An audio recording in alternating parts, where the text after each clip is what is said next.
agradeciendo la presencia de todas las personas que están aquí en esta querida sala Federico García Lorca de la Manzana de la Ribera, uno de los edificios antiguos más importantes de nuestra ciudad capital. Primero, darles las buenas tardes. Estamos entrando en la recta final de estos 2 días intensos propiciados por AIE Paraguay, un hecho histórico, inédito, en el cual músicos, productores, comunicadores hemos estado muy cerca para buscar juntos las claves de un mejoramiento de nuestra industria en todos los niveles y también de los avances que la misma verifica, aprendiendo mucho de nuestros visitantes internacionales que han tenido la generosidad de venir a Paraguay a pasar con nosotros estos días y a compartir sus experiencias. Quiero presentarles a nuestro panel de hoy. Enseguida va a estar por Zoom una personalidad del mundo de la industria.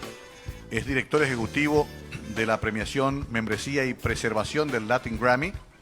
Forma parte del equipo directivo de la Academia Latina de la Grabación como director ejecutivo de la premiación, membresía y preservación. La Academia Latina de la Grabación es una organización internacional sin fines de lucro dedicada a promover, celebrar, honrar y engrandecer a la música latina y a sus creadores, fundada como referente internacional de la música latina. La organización está compuesta por profesionales de la música y produce la entrega anual, que siempre seguimos acá con mucho interés en Paraguay, del Latin Grammy, la noche más importante de la música latina que reconoce la excelencia en las artes y ciencias de la grabación, además de ofrecer programas educativos y de asistencia a la comunidad musical por medio de su Fundación Cultural Latin Grammy. Enseguida tendremos en contacto directo al querido Luis Dous de Bes, para quien pedimos un aplauso porque seguro ya está escuchando. Eso. Y ahora sí presento a los que están acá con nosotros esta tarde. Un querido amigo de muchos años, director ejecutivo, personalidad de radio, manager. En sus inicios se desempeñó como conductor, musicalizador, productor y operador técnico para Radio 1 de Marzo. A la par ejercía el rol del label manager de Warner Music Internacional, EMI, Sony Music en Industrias Fonográficas S.A., IFSA, para luego convertirse en gerente de marketing y difusión del mismo. Luego pasó a ser parte de la gran familia de Radio Venus, trabajando en conducción, musicalización, producción y dirección de marketing. En la Rock and Pop estuvo a cargo de la conducción y gerencia de programación. Tuvo su conocido paso por Radio Urbana, Estación 40, y actualmente se encuentra en la gerencia general de radios Grupo Multimedios del Grupo Bierzi. A lo largo de su trayectoria llegó a ser gerente general de Bertelsmann Music Group, BMG, Argentina, sucursal Paraguay, y en Warner Music Argentina, dirección de marketing. Se desempeñó además como manager y booker de la banda nacional Deliverance y como manager en sus años juveniles de aquel recordado grupo llamado Violent Blue. Los aplausos para el querido Julio Juan del Puerto. Muchas gracias, muchas gracias. Bienvenido. Un placer ver a tantos amigos. Muchas gracias a AIE por invitarme a compartir estas jornadas, estos encuentros que realmente es lo que nos enriquecen día a día a todos los que formamos de alguna forma parte de nuestra escena, de nuestra industria. Gracias, Mario. Gracias, Julio Juan. Acá encontré. Me desesperé porque mi copiatines se había perdido y siempre es bueno tener el libreto a mano porque tengo que presentarles a otro gran amigo. Luis Duarte, nacido en la ciudad de San Lorenzo el 14 de diciembre de 1991, de una familia de artistas por el lado de la madre, se inició a temprana edad en la música. Participó de varios festivales artísticos en la etapa escolar, donde encontró su pasión por la música. Luego inició estudios en el Conservatorio Nacional de Música en el año 2007. En 2010, a los 18 años, tuvo la oportunidad de viajar los cruceros por Europa a tocar con su primer trabajo profesional en la música, continuando así hasta el 2013, en que volvió al Paraguay con el sueño de formar una banda. Ya a finales del 2013 empezó junto a sus compañeros a dar forma a lo que en 2014 se conoció como Tierra Adentro, grupo donde actualmente sigue con ya varios discos lanzados y con una primera nominación, que sabemos no será la última, a los Latin Grammy. Luis Duarte, con nosotros también hoy. Un gusto, muy buenas tardes. Gracias, More. Gracias, Luis. Bueno, y siempre se dice que los últimos serán los primeros. Pianista, compositor, director, arreglador, pionero en música y tecnología, disertante de varios seminarios sobre la propiedad intelectual en diversos países. Pianista, compositor y arreglador musical de diversos artistas muy conocidos por nosotros, como Los Cinco Latinos, el Cuarteto Supay, Jairo, Rocío Jurado, Isabel Pantoja, Rodrigo, entre otros. Destacado en composiciones y producción para más de 2.000 programas de televisión, realizando músicas institucionales o branding para cadenas internacionales como MTV, TNT, Fox, TCM, Telefe, TIC Sports y América. Galardonado en Promax en Miami en 2001 como mejor banda de sonido para MTV, creador de más de 300 obras musicales de teatro, del cual ha sido ganador en la mayoría de los premios del sector, compositor e intérprete de música de ballet, grabando con artistas de la talla de Leopoldo Federico, produjo varias músicas para cine, museos interactivos, videojuegos, como el destacado Pro Evolution Soccer, que vendió millones de unidades. Dirigió musicalmente durante 4 años consecutivos Latin American Idol. Ahí trabajó un paraguayo llamado Carlos González Borum, emitido por Sony Television. Grabó con el... Gracias, Sergio. Muy bien. ¿Qué historia tiene cada uno, no? Y conste que se hace un resumen. Sergio, off the record, me contó que allá por 1990 ya disfrutó de nuestro país en un concierto al borde del lago ya no tan azul de Ipacaraí, en un concierto de Cuarteto Supay. Momento histórico cuando comenzaban los conciertos de esos grupos de protesta que eran tan peligrosos. Bueno, ahí estaba el señor Vainikov. Hoy, nuestro penúltimo panel, antes ya del panel de temas generales, es muy importante y solamente voy a dar una brevísima introducción porque habla de la globalización de la industria. Evidentemente el tema es muy amplio, pero trataremos de resumirlo. Hablarán los panelistas, enseguida me avisan y hacemos el contacto por Zoom con nuestro primer orador. Después se establece como una especie de diálogo entre ellos, si así lo consideran necesario, y después pasamos también a una ronda rápida de preguntas y respuestas en la que ojalá puedan participar ustedes si tengan ganas de hacerlo. De mi parte, no es mucho lo que voy a poner como introducción. El otro día comenté que Jorge Drexler, estando en Paraguay, se refirió a Agustín Pío Barrios como el primer músico global del Paraguay porque su música recorrió el mundo muy temprano, muy rápido, y hasta hoy sigue siendo símbolo de nuestra cultura. Decía Drexler, hizo lo que hacemos todos, giró por el mundo, tocó en lugares espectaculares y también en pequeñas plazas, lugares humildes, o sea, hizo la carrera del músico profesional y llevó la cultura paraguaya a un reconocimiento mundial. Pasó lo mismo en años subsiguientes con el trío olímpico, con el gran Luis Alberto Paraná. Siguió pasando inclusive en los 70, 80 con músicos que iban a grabar a Miami, que buscaron suerte en España, ni qué decir en la Argentina, esa gran meca que es Buenos Aires para el músico paraguayo generalmente. Pero la historia nos ha puesto en un lugar interesantísimo, porque hoy día ya tenemos el fenómeno de que muchos músicos paraguayos, sin moverse de su base, pueden comenzar a trascender en el exterior. Aquella idea de la aldea global de Marshall McLuhan se fue concretando. Más que una premonición, fue una certeza que se fue cumpliendo, sobre todo por las nuevas herramientas. Y hoy es fantástico ver que a través de los soportes, de las plataformas, músicos de Paraguay pueden estar en cualquier lugar del mundo.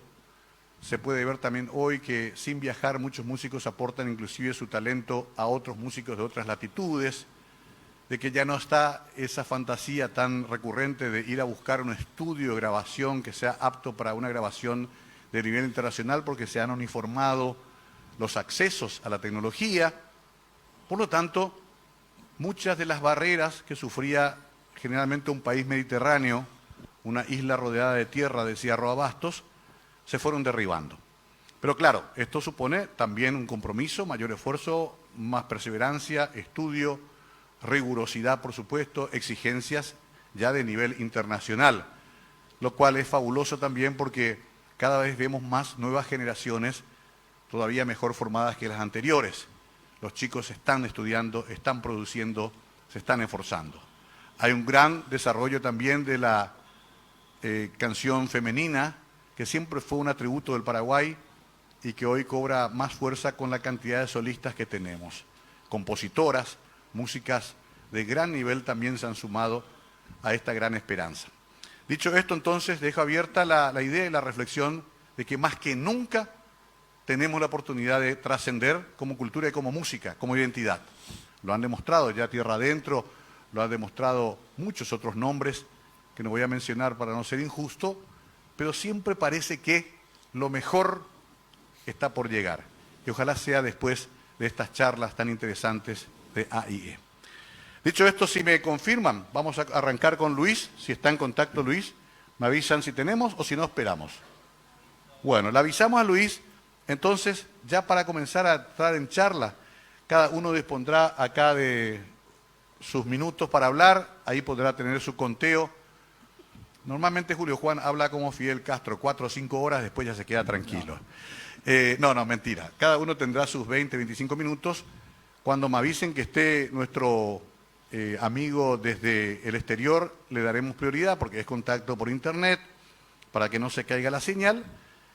Y inmediatamente ya vamos también a nuestros compañeros aquí presentes en nuestra linda mesa de living, casi como un lugar íntimo, en un teatro que tiene una significación muy especial, porque esto también se recuperó en democracia y se usó, entre otras cosas, por ejemplo, para condecorar a Joan Manuel Serrat en su primera visita a Paraguay. Bueno, vamos a los panelistas locales. Comenzamos entonces, si te parece, Julio Juan, contigo, ya que te mencioné primero, te escuchamos atentamente. Bueno, realmente hablar de explorar posibilidades es un concepto desde el otro lado, desde el management. Me avisan cualquier cosa, ¿eh? Bueno.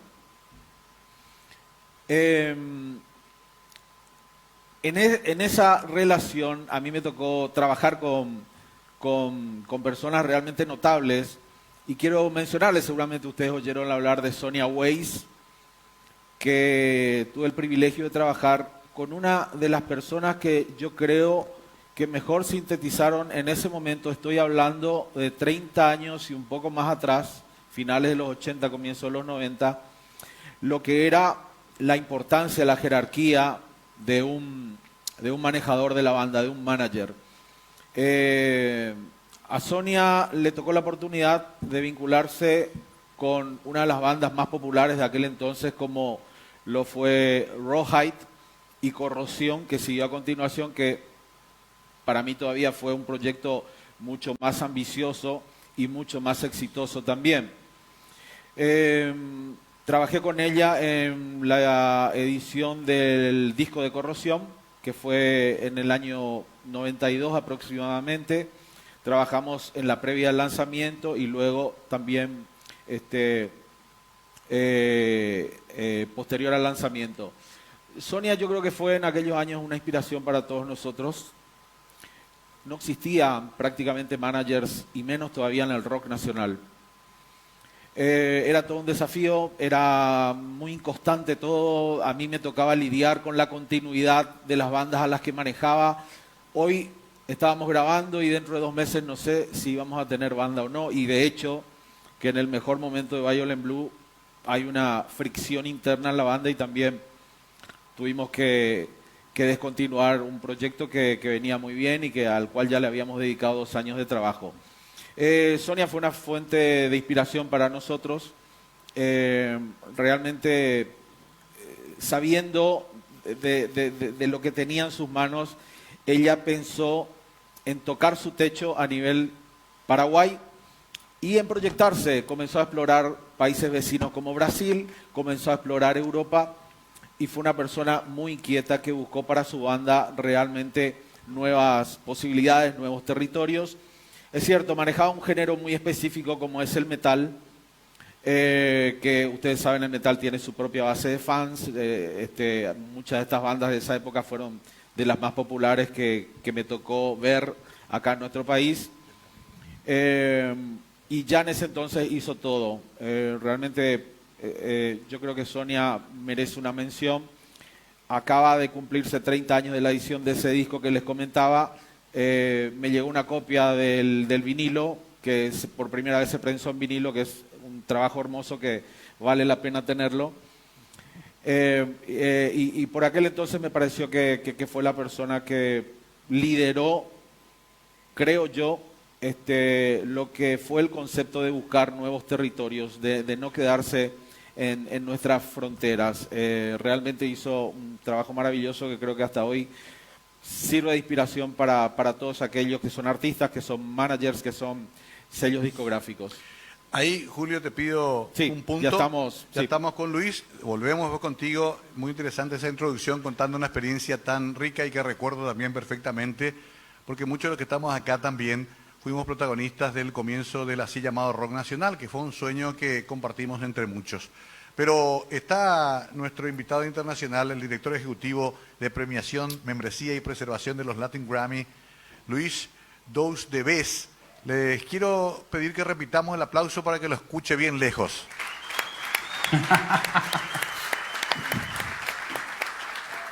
Hola Luis. Gracias. Buenas tardes Luis, bienvenido.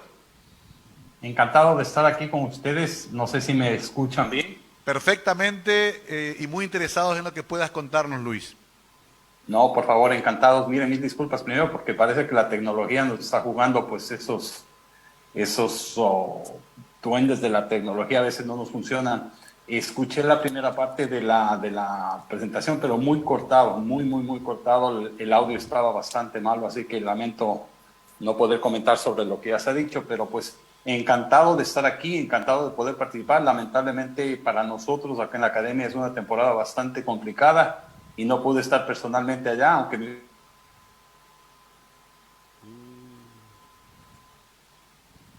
Perdimos el audio, Luis. Ahora sí.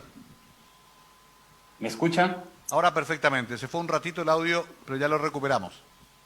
Perfecto. Mira, lo que decía es que pues lamentablemente es una temporada un poquito complicada para nosotros acá en la academia. Estamos en medio del proceso de selección de producto y que me hubiese encantado estar personalmente con ustedes allá y participar en este evento de la AIE, pero que pues lamentablemente no estoy. Y ahora usando un poco la tecnología estoy aquí. No pude escuchar la primera parte de la intervención porque el audio estaba bastante malo. Entonces no puedo comentar, no puedo hacer ningún comentario este rato, pero pues aquí estoy y listo para comentar y poder participar y dar nuestras opiniones acá, ¿no? Excelente, Luis. Ya aprovechando que tenemos buena conexión y cruzando los dedos, te pediríamos ya que presentes tu comentario general, sin olvidar que hoy esta sala está reunida acá con estos invitados también para hablar sobre la globalización de la industria. Una expectativa muy grande, por supuesto, en los países de Latinoamérica, porque han cambiado las reglas de juego, porque hay herramientas tecnológicas, hay plataformas. Como nunca, el mundo se ha achicado en materia de comunicación y eso puede ser una ventaja. De acuerdo a tu experiencia, nos gustaría escuchar tus comentarios acerca de cómo hacerlo, cuál es el camino y sobre todo cuáles son los posibles resultados de extender las fronteras de nuestros países en materia de música. Bueno, lo primero que te digo es que la primera mitad de tu comentario no lo escuché porque se congeló la imagen, pero más o menos de lo que veo, de lo que vi de la segunda parte te puedo comentar. No hay una receta perfecta, no es una receta de cocina. Cada caso es distinto. Lo que sí te puedo decir es que lo que acabas de decir, el mundo es muchísimo más pequeño. El mundo está al alcance de una computadora, de un teléfono y del alcance de que todos los usuarios tienen el derecho a escoger lo que quieren o escuchar, ¿no es cierto? Demasiado producto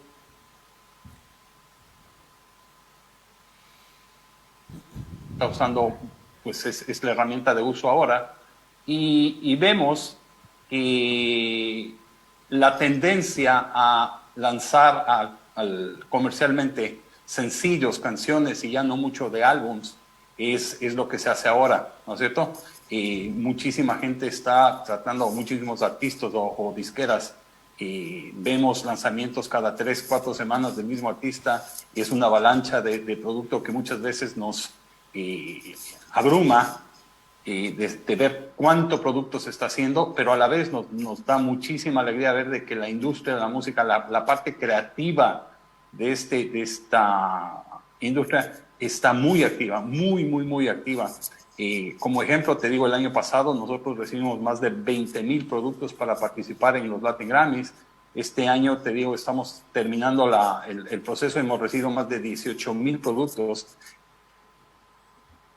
Porque vemos que el mercado, la creatividad sigue ahí, ¿cierto? El talento. ¿Cómo internacionalizar? Pues vuelvo a decir, no hay una receta de cocina que se pueda seguir y te va a salir igual. No, eso no existe, ¿no es cierto? Depende del género, depende de la estrategia, de qué sea tu mercado.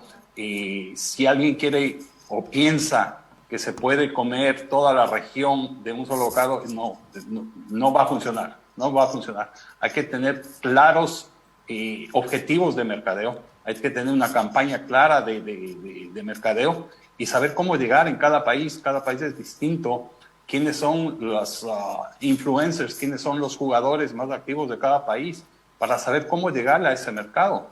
El producto musical, la canción, la presentación en vivo, ¿no es cierto?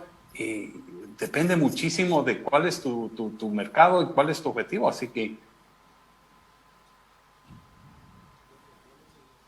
acaso saber exactamente cuál es el objetivo, a dónde quiere llegar el artista y hacer el estudio de mercado y hacer el deber de cómo llegar a ese país, a esa ciudad, ¿no?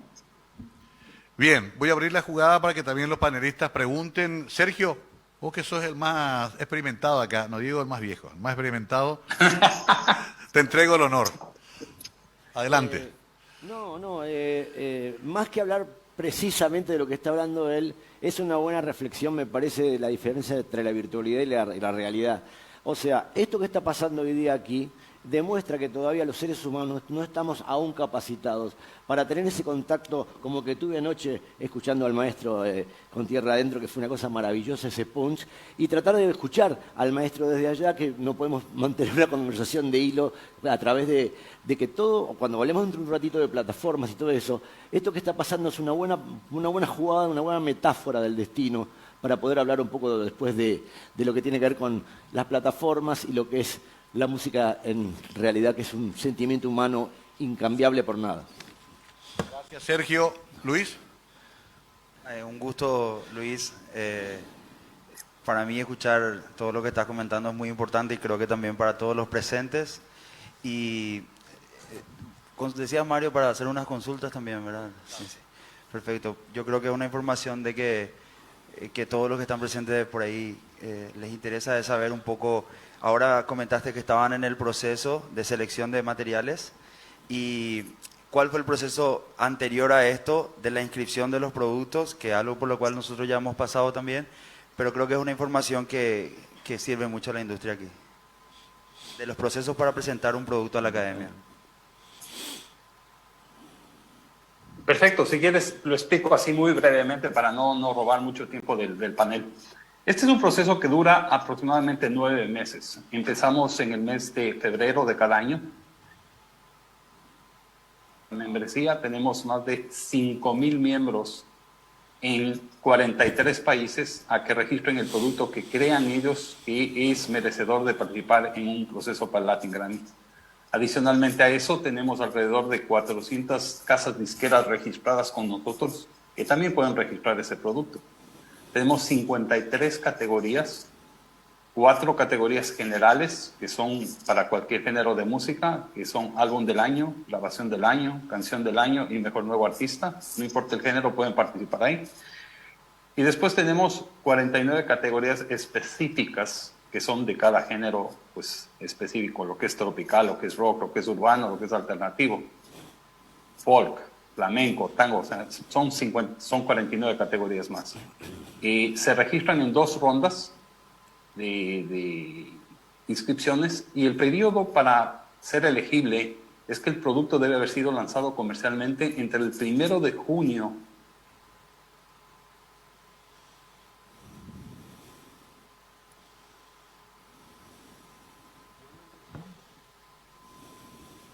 español, portugués o todos los dialectos autóctonos de Iberoamérica, ¿no es cierto? Entonces, por ejemplo, un disco grabado en guaraní es perfectamente elegible para participar.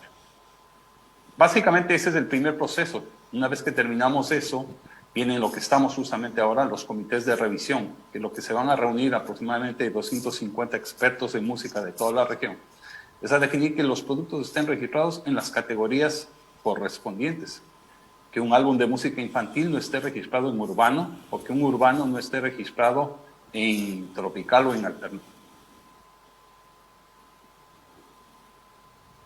Primera ronda de votación. Todos nuestros miembros pueden votar y ellos son los que eligen quiénes van a ser los nominados.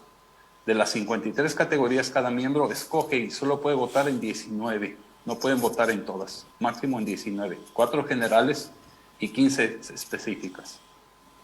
Una vez que se termine el proceso de votación, van todos esos votos a nuestros auditores.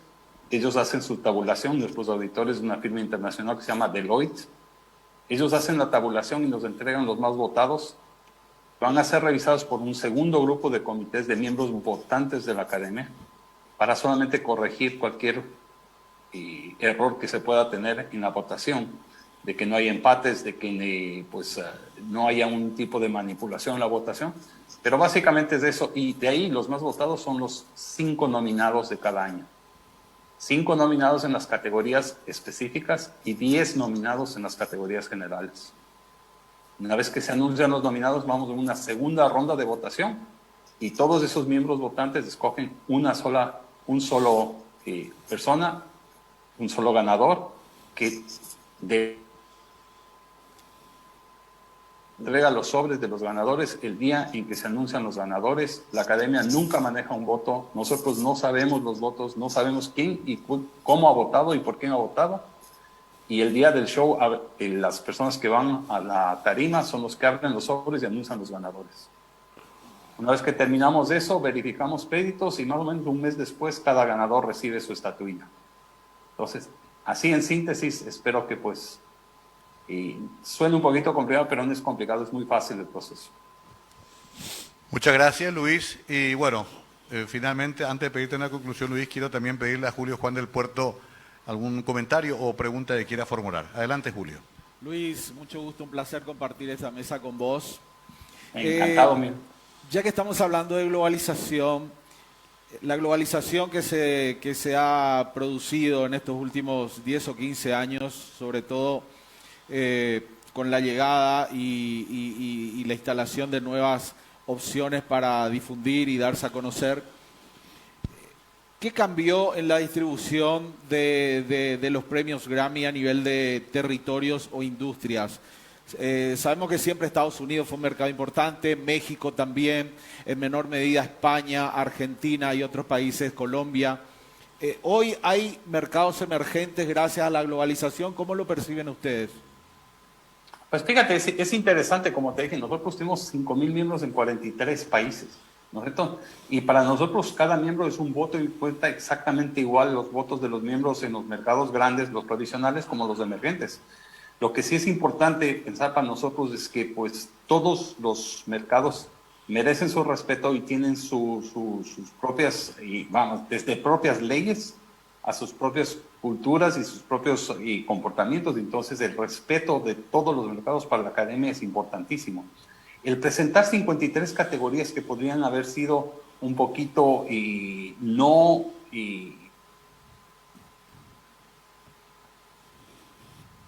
para nosotros es nuestra principal misión, el ser esa vitrina mundial de que presentemos música, de que presentemos nominados en categorías folclóricas, en categoría de tango, de flamenco o en categorías en lengua portuguesa, para que el mundo las pueda escuchar. Es interesante cuando anunciamos nosotros nominaciones, ver el impacto que tiene esa lista de nominaciones en países que ni siquiera hablan español o portugués. Entonces, ese para nosotros es importante. Esos mercados emergentes, como te digo, son los que más apoyo necesitan y creo que como academia estamos cumpliendo esa misión. Bueno, Luis, realmente es una satisfacción escucharte. Inclusive ya aprendimos a leer labios porque cuando se corta te podemos interpretar igual porque tenés un español además impecable. ¿Alguna cosa más de la mesa? Entonces le pido una conclusión a Luis Sin olvidar, querido Luis, que también la pandemia ha dejado sus consecuencias en la industria. Y yo sí parto con una pregunta y después te dejo tu conclusión. ¿Cómo está siendo la recuperación después de esa grave crisis de 2 años y medio que tuvo toda la industria? Mira, primero que nada te voy a decir, ustedes pueden leer los labios, yo ni siquiera te veo, así que no puedo saber qué es lo que me preguntas. Por telepatía. Exacto, pero mira, te voy a decir una cosa. Esos 2 años y medio de pandemia, en la parte artística, en la parte creativa, fue muy importante, porque todos esos grandes creadores, grandes, pequeños creadores de arte, de música, de mensaje, se dedicaron a crear música. Lamentablemente en nuestra industria, en la parte de toda la parte de conciertos en vivo, de presentaciones en vivo, sufrió muchísimo y ahora se está comenzando a recuperar. No sé realmente cómo está en Paraguay, pero sí te puedo decir que en los Estados Unidos hay un hambre, hay una avidez por estar presente y volver a todo lo que es en vivo en su totalidad y la gente queriendo volver a esto, ¿no es cierto? Ojalá que en algún momento se recupere. Lo que sí, te vuelvo a repetir, en la parte creativa, creo que en lugar de sufrir fue una inyección de nuevo aire, de nuevas visiones que crean una cantidad de nuevas fusiones y una nueva evolución de la música que realmente es muy motivante. Qué bueno y qué importante que exista esa recuperación. Y finalmente, Luis, sobre este tema, algunas líneas de conclusión para que también después tengamos elementos de debate acá. Te cuento que en el auditorio Federico García Lorca de la Manzana de la Ribera tenemos muchísima gente, además de gran categoría, porque casi todos son colegas tuyos, productores, músicos, gente de la industria, tanto de Paraguay como los visitantes de afuera. Bueno, ellos te escuchan un poco en la conclusión de lo que es esa visión que vos tenés desde tu lugar de este fenómeno de la globalización.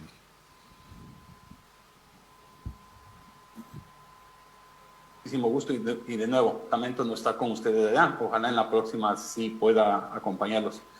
Mira, creo que como dije antes, no hay una receta perfecta. Creo que el estudio de un mercado, el estudio de saber dónde son los objetivos y cómo llegar a ese objetivo, saber que el artista, el creador, el productor es el dueño de su producto y tiene como tal que saber dónde quiere llegar y cómo quiere llegar, involucrarse totalmente en esos planes de mercadeo, de cómo llegar y saber que no puede depender de otras personas a que le hagan su trabajo. Es como cualquier otro negocio, ¿no? Cualquier otra industria en Paraguay que quiera salir a vender sus productos internacionalmente va a tener que hacer un plan de mercadeo, va a tener que hacer un plan de inversión, un plan de estar presente, de golpear las puertas y aprender que uno puede ser muy grande en su tierra, pero cuando va a otros cielos va a tener que empezar nuevamente de cero y con toda la modestia y con todas las ganas volver a empezar. Y esa es la única forma, esa es la única forma de llegar, trabajo y saber que lo que se está haciendo, esas cosas de pensar que en los días de hoy, de la noche a la mañana, en la forma formal se va a llegar, solo pasa, pues, yo digo, en milagros. El resto, siempre hay una empresa, siempre hay un estudio, siempre hay un plan de inversión atrás, que es el que apoya todo esto, ¿no? Le damos un fuerte aplauso a Luis Doudevez, Latin Grammy. Gracias, Luis. Encantado de participar con todos y abrazos desde acá de Miami. Un saludo, Luis, fraterno, te esperamos siempre en Paraguay. Un abrazo. Encantado, un abrazo a todos. Hasta luego. Muy bien, interesante, ¿no? Escuchar a un comentarista de tanto prestigio y con esa visión tan positiva de que sí se puede. Julio Juan, te habíamos interrumpido, habías hecho una pequeña introducción con un caso local de la historia, te seguimos escuchando. Sí, bueno, estaba llegando al nudo cuando interrumpimos. Podemos mencionar varios casos de proyectos y de intentos globales décadas atrás que se hicieron gracias al talento de artistas, de managers, también la participación de los sellos, sobre todo en la década de los 90, fue muy importante para comenzar a editar música nacional. Yo creo que la globalización también es producto y la podemos aprovechar mucho más en la medida que nosotros sigamos madurando, en la medida que los actores de esta industria sigan madurando. Lo que yo pude percibir no solamente fue madurez de los artistas, hemos mejorado en muchos aspectos, la formación, el conocimiento de artistas, de ingenieros, de productores artísticos, por supuesto de managers también. Todos están hoy muy involucrados con el conocimiento, y yo creo que eso nos da la posibilidad de acelerar un poco todo el proceso que antes era muy a pulmón y dependiendo un poco de los pocos recursos que podíamos contar. Entonces yo creo que hoy, con todas las herramientas, con todas las posibilidades que se van dando, lo que nos queda de parte de cada uno en el sector que ocupemos, creo que es seguir insistiendo en estos aspectos de crecer profesionalmente, de formarnos, de estudiar. No hay otros caminos. Sí, podemos tener un toque fortuito, como ha sucedido décadas atrás con algunos actores de la industria, pero yo creo que el mundo está mucho más exigente y se exige mucho más profesionalismo y formación. Los medios también, y hablo ahora como desde este lado de los medios de comunicación y puntualmente de la radio, que fue la industria en la cual yo me desempeñé durante muchos años, también nos estamos ayornando y entendiendo un poco todo esto. Tenemos departamentos más específicos. Dentro del departamento artístico de la radio tenemos una persona especializada en digital, que seguramente es la persona que de vez en cuando, cada vez que hay un lanzamiento importante, le llama a estos artistas y les pide que le haga un TikTok por semana. Algunos lo hacen, otros no. Tenemos también un manager de producto nacional que antes no existía. Antes el programador o musicalizador de la radio era uno solo, era el dios, era esa personalidad, el que manejaba la música, el que imponía la música que iba a funcionar. Como managers lo sufríamos bastante. Pero bueno, hoy como que hay roles más específicos. Un manager de música nacional dentro de la estructura de artística de una radio es una persona que no solamente está escuchando lo que se lanza a nivel de música nacional, tiene que ir mucho más allá. Intentamos de que siga las redes sociales de las bandas, de los artistas, de los managers, de todas aquellas personas que son verdaderos influencers dentro de nuestra industria. Por supuesto, si puede escuchar, que escuche todo lo que se está lanzando, que vea cuáles son los artistas que están funcionando mejor en las plataformas, qué artistas están sonando, qué contenidos podemos generar nosotros desde la radio y desde las plataformas de la radio, porque la mayoría de las radios hoy han migrado a un formato televisivo. Entonces, hacer documentales, grabar podcasts, seguir haciendo entrevistas, seguir haciendo lives. Yo creo que por ahí pasa el desafío de los medios. Y el manager de Producto Nacional también tiene que ser una persona inquieta, que en el contacto directo vayas en lo posible a los festivales, a los conciertos, a los bares, a las salas de ensayo. Yo aprendí muchísimo en las salas de ensayo de los artistas. Es increíble todo el espíritu que uno va y encuentra en esas sesiones de ensayo. Y en síntesis, bueno, el mundo nos da la oportunidad de ser parte de la globalización, de seguir teniendo talentos que pueden llegar a la internacionalización, que fue lo que siempre hemos anhelado todos, y creo que hoy las oportunidades y los recursos están sentados mejor que nunca. Muchas gracias. Julio Juan del Puerto, le damos un aplauso también. Interesante para ir tomando nota, sacar las preguntas también que quieran hacer un poco después. Vamos acelerando el panel porque hay uno más al final.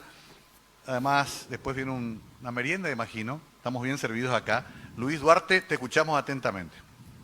Ok, Bueno, yo tengo un pequeño material que me va a ayudar, que me va a servir de guía para ir explicando un poco el... Ok.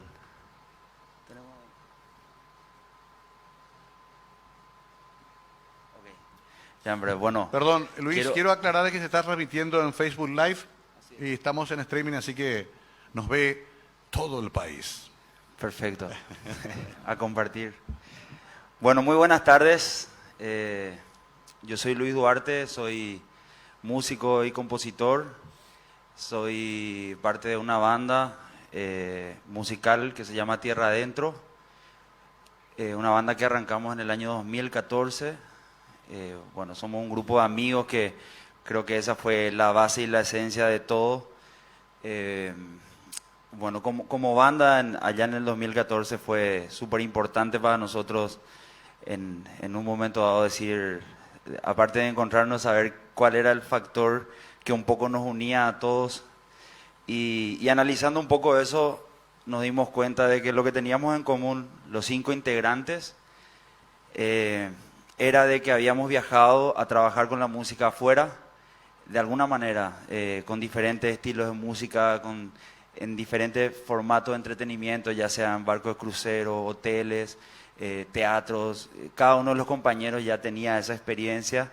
Entonces, inicialmente para nosotros fue uno de los pasos, creo, más importantes, de saber qué era lo que nos unía y qué era lo que teníamos en común, para a partir de ahí poder empezar a dar concepto a lo que queríamos ser, que creo que es lo que voy a explicarles un poquito en breve con el material. Y bueno, un gusto estar acá. Yo también quiero agradecer a la entidad por preocuparse y por generar este tipo de espacios donde podamos debatir y podamos contar un poco en base a la experiencia de cada uno cómo nos fue, y ya en el posterior analizar y decir cuáles fueron los pasos que hicimos bien o cuáles fueron los pasos que hicimos mal, y creo que estamos acá para compartir eso.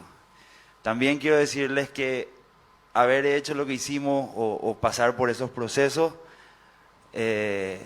capaz haya sido mucho más fácil que hoy tratar de transmitirles la idea de qué fue lo que hicimos o qué fue lo que nos llevó a consolidarnos de alguna manera como grupo que todavía está en una etapa. Bueno, quiero arrancar.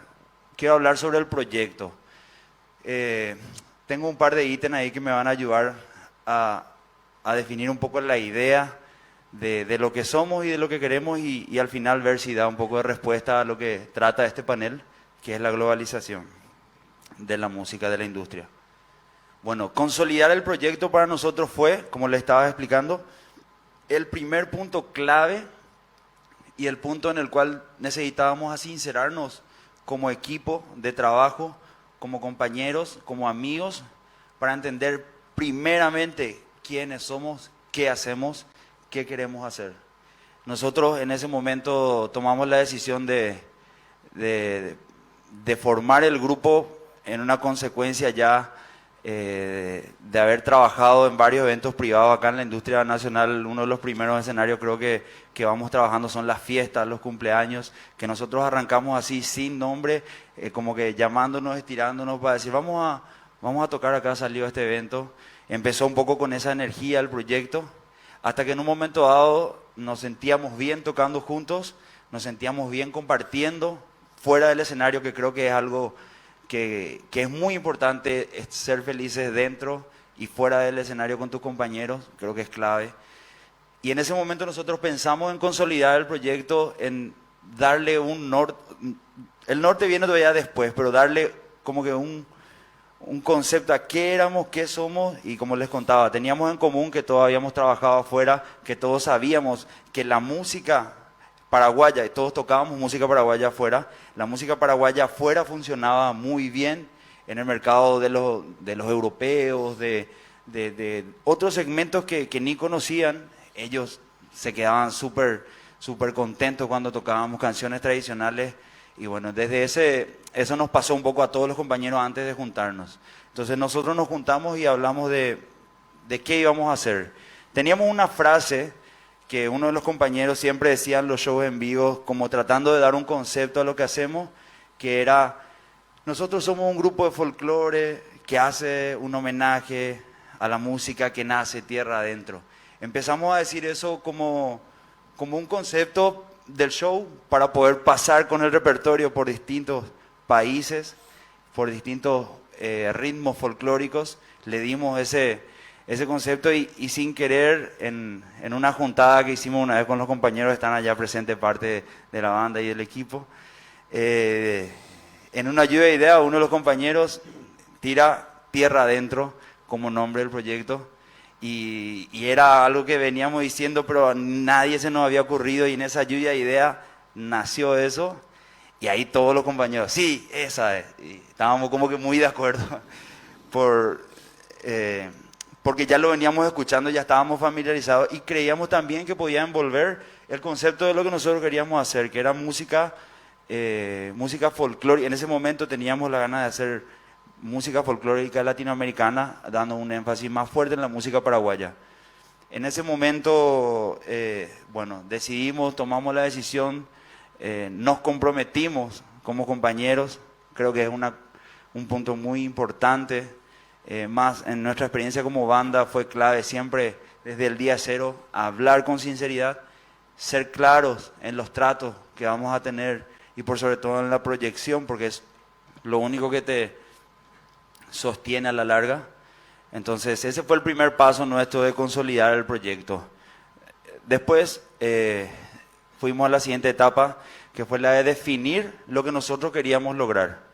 Nosotros, que podamos traducirlo a lo que soñábamos, lo que queríamos hacer como músicos, como equipo de trabajo, y en ese momento nos trazamos unas metas que eran muy simples, pero muy grandes para nosotros en ese momento, que estaría bueno poder tocar en los festivales del interior del país, que creemos que va a ser un escenario en el cual nos podemos divertir mucho y nos sentíamos muy de ese, digamos, segmento. Entonces, como compañeros empezamos a trazar las ideas, de decir, esto es lo que queremos hacer, vamos a defender esto. Y una vez que teníamos en claro, ya después de show a show que se iba puliendo la idea, ya lo teníamos incorporado claramente quiénes éramos, que es el paso anterior que le había comentado. Entonces ya teníamos claro que queríamos ser una banda que pueda girar por los festivales, las fiestas patronales y poder presentarse. En ese momento nuestra visión era esa, no podíamos todavía dimensionar si podíamos entrar en otro nicho, en otros escenarios, si podíamos tocar donde se toca otro ritmo. O sea, estábamos metidos en el folclore, en lo que es la industria, porque para ese momento teníamos muchos referentes de la música nacional, grandes exponentes que respetamos y admiramos muchísimo acá en el Paraguay. En el caso del Grupo Generación, Grupo Los Ojeda, Francisco Russo, gente que nos ha inspirado también a transmitir un poco ese espíritu de la música paraguaya. Entonces nosotros definimos que eso era lo que queríamos hacer, definir lo que queríamos lograr. Pasamos al siguiente punto, que hoy yo le estoy explicando por paso, pero esto fueron cosas que pasaban en 4 o 5 años que íbamos definiendo. Estoy tratando de ordenar un poco lo desordenado que fuimos, pero hoy podemos contarles un poco ya con los hechos. Definir los roles del equipo, ¿verdad? Muchas veces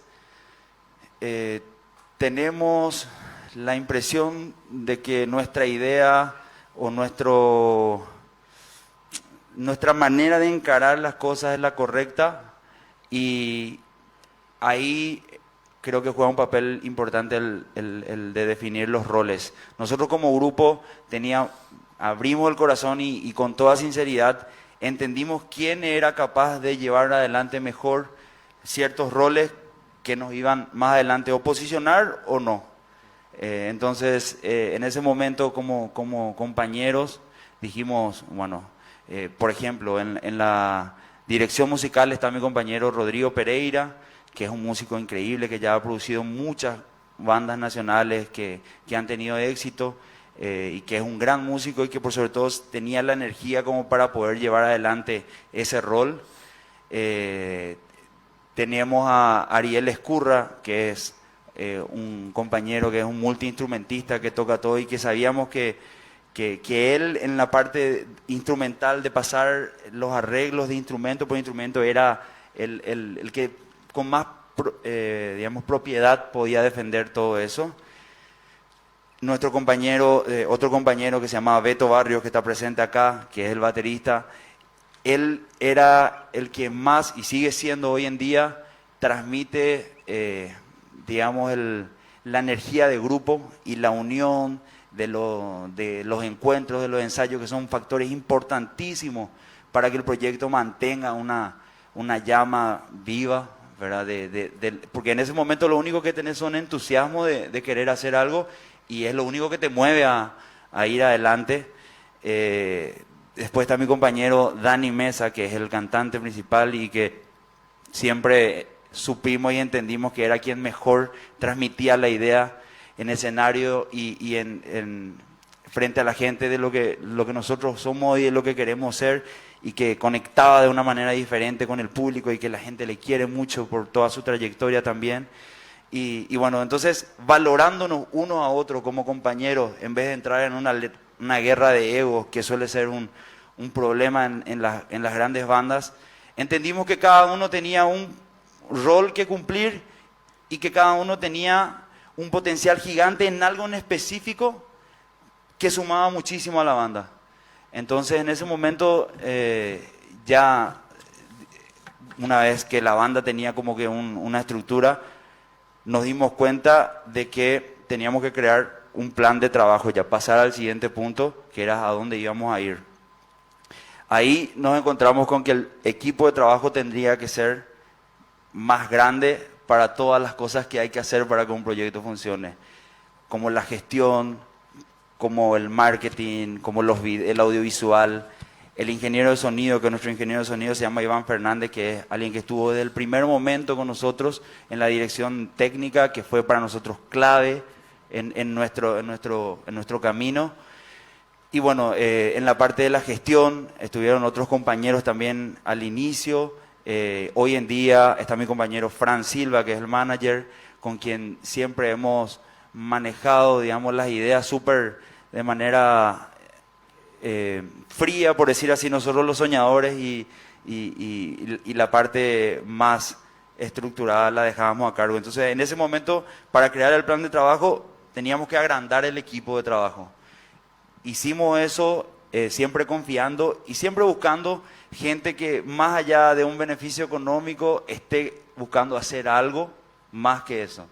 Era gente que no teníamos fondos, no teníamos plata para ofrecer sueldos, ni para ofrecer estabilidad laboral, ni nada de eso. Simplemente teníamos una idea de querer hacer algo y en ese momento creo que cuando ya empezamos a diseñar un plan, teníamos el equipo de trabajo armado con el cual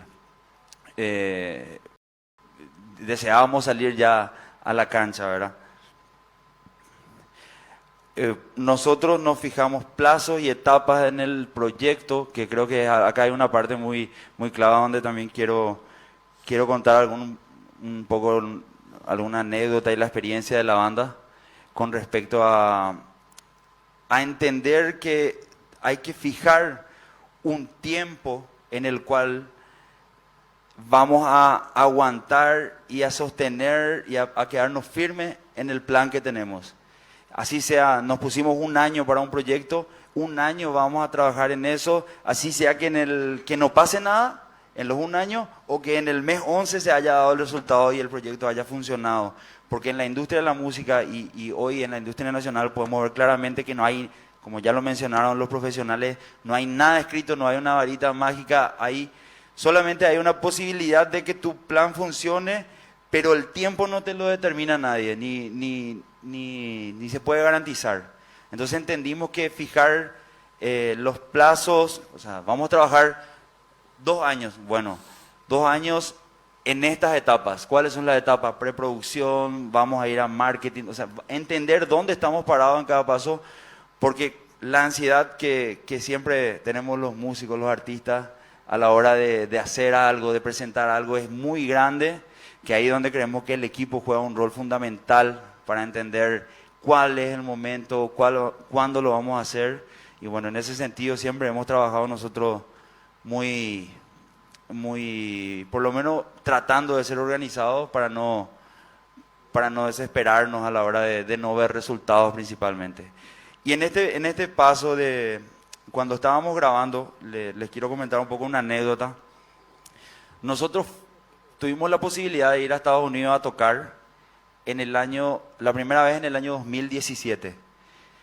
Esto fue gracias a una fundación paraguaya que se llama Comparmusa, que es una fundación que ayuda a hijos de estudiantes paraguayos a ir a la universidad. Ellos hacían un evento anual para recaudar fondos, y como hay una comunidad de paraguayos en las grandes capitales, hay una comunidad de paraguayos interesante.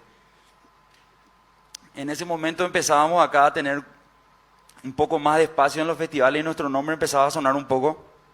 Y nos llama una persona, la señora Ana Di Cesa, que es la presidenta, y nos propone ir.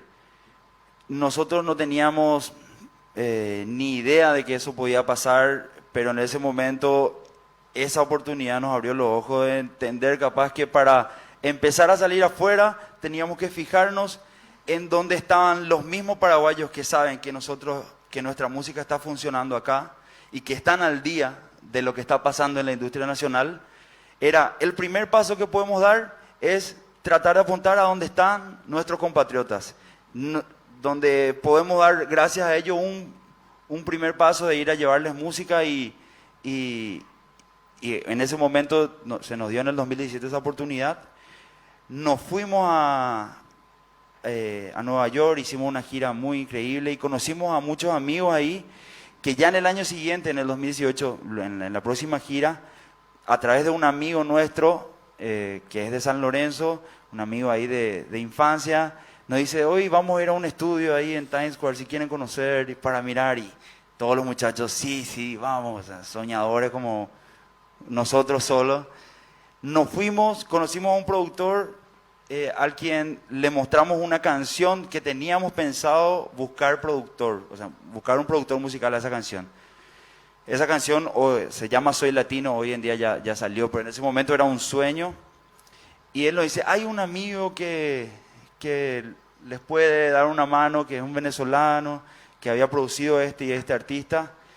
Y así, por esas cosas de la vida, nos conecta con un productor musical que se llama Carlos Escalona, que es el productor que finalmente se suma al equipo para cerrar el equipo de trabajo y que consolida por lo menos el primer paso a tratar de que nuestra música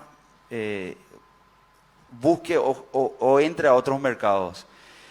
A través de este productor presentamos la canción a varios artistas y por esa suerte que en ese momento nos acompañó, lo aceptaron dos artistas, un artista colombiano que se llama Felipe Peláez y otro artista venezolano que se llama Nacho. Esa canción grabamos en el 2018, ya la teníamos terminada, mezclada, masterizada, pero algo nos decía que no era el momento de salir con esa canción. Por más de que teníamos ya la colaboración, teníamos todos los pasos hechos para que salga la canción, sentíamos que todavía faltaban canciones que representen más lo que realmente nosotros somos como música paraguaya. Entonces eso quedó ahí esperando, y al año siguiente, en la última gira que hicimos, que fue en el 2019, en noviembre del 2019, una noche de frío, estábamos con los compañeros hablando afuera del departamento del productor que vive en Nueva York, y nos dice: ¿por qué no hacemos un álbum completamente en guaraní, en donde tratemos de que canten artistas de otros países en guaraní? Y nosotros como paraguayos que cantamos en guaraní, nunca nos habíamos pensado tanto así, como siempre grabamos canciones en guaraní, pero grabar un álbum completamente en guaraní para presentarlo encima a la industria de Latinoamérica era un poco, encontrarle el mercado era un poco difícil. Pero en ese momento confiamos plenamente en la idea del productor y grabamos ese disco. Ese disco terminamos, o sea, empezamos a entrar a estudio, ya terminamos el proyecto, pero entramos a estudio en enero del 2020. Enero del 2020 empezamos a grabar y ahí en marzo, saben lo que se vino la pandemia, se vino toda esa situación que un poco nos cambió y dijimos, ¿qué hacemos? Seguimos el plan, y ahí voy con lo de fijar los plazos y las etapas del proyecto, seguimos con el plan o paramos todo y vemos qué hacemos. Y entendíamos que en un año no sabíamos si queríamos seguir haciendo eso que estábamos presentando en ese momento y dijimos, vamos a lanzarlo. Teníamos a Soy Latino, como les comenté, desde el 2018 lista para salir con colaboraciones, eran nuestras primeras colaboraciones internacionales, que en nuestra mente también era como que sí, puede funcionar, nos puede conectar, pero no. Terminamos el disco completamente en guaraní, al cual le pusimos el nombre Agüille. Lo lanzamos en mayo, en plena pandemia. Dijimos, no, el proyecto sigue. La etapa decía que teníamos que seguir hasta acá para ver qué pasaba con el proyecto. Lanzamos el álbum, lo grabamos con varios artistas, varios músicos de toda Latinoamérica y muchísimos artistas nacionales que se sumaron. Y eso fue en mayo. Vimos un resultado inicialmente, pero la pandemia hacía que sea todo muy incierto. Hasta que en septiembre del 2020, exactamente el 29 de septiembre, amanecemos con la noticia de que ese disco, 100% en guaraní, había quedado nominado para los Latin Grammy en la categoría de Mejor Álbum Folclórico. Nosotros jamás nos hubiéramos imaginado que eso podía pasar, ni las posibilidades, que lo habíamos trabajado, lo habíamos pensado, lo habíamos soñado, sí. Nadie sabe qué puede pasar, pero ya los ánimos de la pandemia nos hizo como que teníamos ahí vino en ese momento, en septiembre, esa noticia que nos cambió toda la energía. Evidentemente era un sueño hecho realidad, y ahí más convencidos que nunca entendimos que respetar los plazos y entender en qué etapa estábamos era una de las partes clave de nuestro trabajo, de lo que nos estaba dando resultado, por decir así. Y bueno, en ese sentido, la parte de plazos le contaba ese ejemplo para entender que seguíamos con la canción Soy Latino, que la grabamos en 2018 sin sacar, pero con los resultados deseados de un álbum que fue súper espontáneo y que lo hicimos de manera súper impulsiva, por decirlo así. Ejecutamos el plan y por sobre todo, nosotros como banda siempre quedamos muy fieles a nuestros ideales, que son los de hacer una música sincera, música que pueda transmitir sentimientos sinceros, transmitir valores y por sobre todo no alejarse de la misión del folclore, que es la de llevar lo que el pueblo siente, lo que la gente siente como música. Entonces, para nosotros como Tierra Adentro, es un honor estar acá y compartirle un poco del camino que venimos haciendo y esperamos pueda ser también o sea, que la información les pueda servir y que nosotros como banda estamos súper abiertos siempre también a compartir nuestras experiencias con todos ustedes. Quiero comentarles además, ahora para cerrar un poco, que de toda esta experiencia en el año 2019 decidimos crear un sello independiente que se pueda encargar de gestionar todas las actividades, todas las acciones de Tierra Adentro y usar ese mismo equipo para impulsar y ayudar a otros artistas que se encontraban en nuestra misma posición, la de querer encontrar el camino, la de querer entender a dónde van y por sobre todo de querer salir afuera con la música paraguaya. Así que muchas gracias, un poco de la experiencia de lo que somos. Gracias, muchas gracias Luis.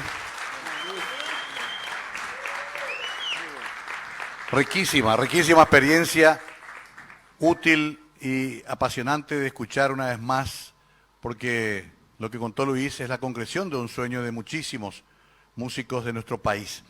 Quiero decirles rápidamente que debemos agradecer también este hermoso lugar a la Dirección de Cultura de la Municipalidad de Asunción, dirigida por Angie Duarte, con Félix Toranzo como director de esta hermosa manzana de la Ribera. Muchísimas gracias a ellos por prestarnos su casa y disfrutar de la misma en este encuentro. Ya antes de presentar al último orador, quiero recordarles que a las 4 de la tarde será el último panel, el panel abierto y conversatorio, donde de vuelta estarán prácticamente todos los invitados que han compartido con nosotros estos 2 días. Dicho esto, vamos a la última ponencia, la última participación, que es o estará a cargo de Sergio Vainikov, a quien también le damos un fuerte aplauso. Gracias, muchas gracias. Primero, antes que nada, vamos a conocernos un poquito. Levanten la mano quienes son músicos, por favor. Parece que es una reunión de músicos, ¿no? Qué bueno. Primero, antes que nada, de lo que quiero decir con respecto a los músicos paraguayos. Es un honor escucharlo al maestro. Ayer tuve el placer de escucharte y, como dice el Tolstoy, pinta tu aldea y serás universal. Y acá tenemos un caso muy particular al respecto. Es imprescindible que cada país rescate de su cultura y la manifieste en la estética que quiera llevarlo, pero que rescate su cultura. Brasil lo hizo en los años 60 con la MPB y todos conocimos desde João Gilberto y a Antonio Carlos Jobim hasta Chico Buarque o a Caetano Veloso o a Dorival Caymmi o hasta Gilberto Gismonti si queremos. Pero toda la tropicalia y la bossa nova fue generada porque ahí hubo un país y unos músicos que se pusieron de acuerdo. El país fue Brasil, que puso su cancillería al servicio de la música brasilera. Se le dio a las... ¿Esto está haciendo mucho ruido? Sí, ¿no? Hola, ¿y va mejor? Sí. O si no, hablo por este. Me parece mejor. Corto este y hablo por este. Hola. Lo que hizo Brasil, que fue increíble, fue habilitar todos los organismos que tiene un Estado para poder arbitrar sobre impuestos, sobre condiciones de intercambio a los medios de comunicación, para que cuando pasen música brasilera puedan desgravarse o tener una prebenda para pagar menos impuestos. Y después puso al servicio de todos los músicos brasileros todo el sistema de su embajada y de su cancillería para poner aviones, que después logró que Antonio Carlos Jobim fue cantado por Frank Sinatra o Stan Getz y cosas por el estilo. Por eso te felicito, Luis, porque realmente es un honor estar en un país donde la gente se quiera a sí mismo. Eso es muy lindo, es muy lindo. Ahora, qué increíble, dicho esto, ¿no? Después de tantas luchas para empoderarnos y adquirir derechos, porque veo que ustedes los tienen adquiridos de todo punto de vista, ¿por qué entramos en este falso debate del negocio de la monetización si ya tenemos el sagrado valor del derecho constitucional? Ustedes tienen la ley paraguaya, que es la 1328, que en 1998 rige con rango de ley nacional y que vela por los derechos de todos los derechos de los creadores, los conexos, los derechos de autor, etcétera. ¿Por qué estamos confundidos con la palabra monetización?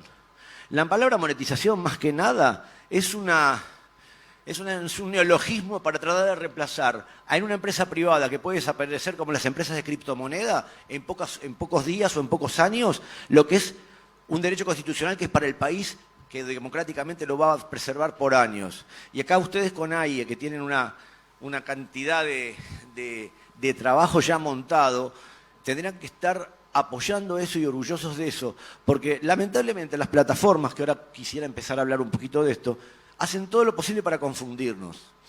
Vamos de arriba, por ejemplo, nosotros, ¿qué es una sociedad? Etimológicamente, ¿qué es una sociedad? Nosotros somos una sociedad contemporánea. Si vamos a lo filosófico, la sociedad quiere decir que yo estoy asociado a otro para vivir de forma más o menos pacífica y ordenada con otras personas. Entonces, si las sociedades generan luego sociedades que protegen esa sociedad para que su cultura y su música puedan ser, digamos, de un punto de vista absolutamente válido, que puedan conseguir su salario para que los hijos de vuestras familias puedan comer, etcétera, ¿por qué estamos tan preocupados que muchos chicos en muchos países de América Latina ni siquiera pasan por las sociedades de gestión para ir a registrar sus temas? Porque dicen, y yo monetizo más sobre tal plataforma, y piensan que la propiedad intelectual, que es el germen que nos defiende, lo dejan de lado. Es como ridículo. No puedo entender. Si no podemos ser socios de nosotros mismos, ¿quién nos va a defender? Entonces, vamos desde el vamos. ¿Qué es un músico? Un músico es un chamán contemporáneo. Es como... A ver si me puedo sacar esto. ¿Qué? Ahora sí. Gracias. Miren que me encanta la tecnología, pero... Qué lástima que no podemos escuchar hoy... No, porque... Ahí va. ¿Sale? Va. Gracias. Como segundo acto voy a dar la conferencia. Como segundo número. Ahí vamos. Gracias. Unplugged ahora. Gracias. Bueno, entonces, ¿qué es un chamán contemporáneo? Un músico lo que hace es percibir, oler la realidad, introspeccionar, pensar, y ese dolor que le puede causar las cosas injustas y la felicidad que le puede causar las cosas justas, las revierte y las saca, las cataliza, hace como una catarsis, y eso le genera una energía para que a la gente le pase algo. Porque la música básicamente es emoción. Cualquier tipo de música básicamente es emoción. Entonces, ¿cómo funcionan los 500 años de historia? Vamos desde el canto gregoriano rápidamente hasta acá. Antes, los que monetizaban eran primero la iglesia y los reyes.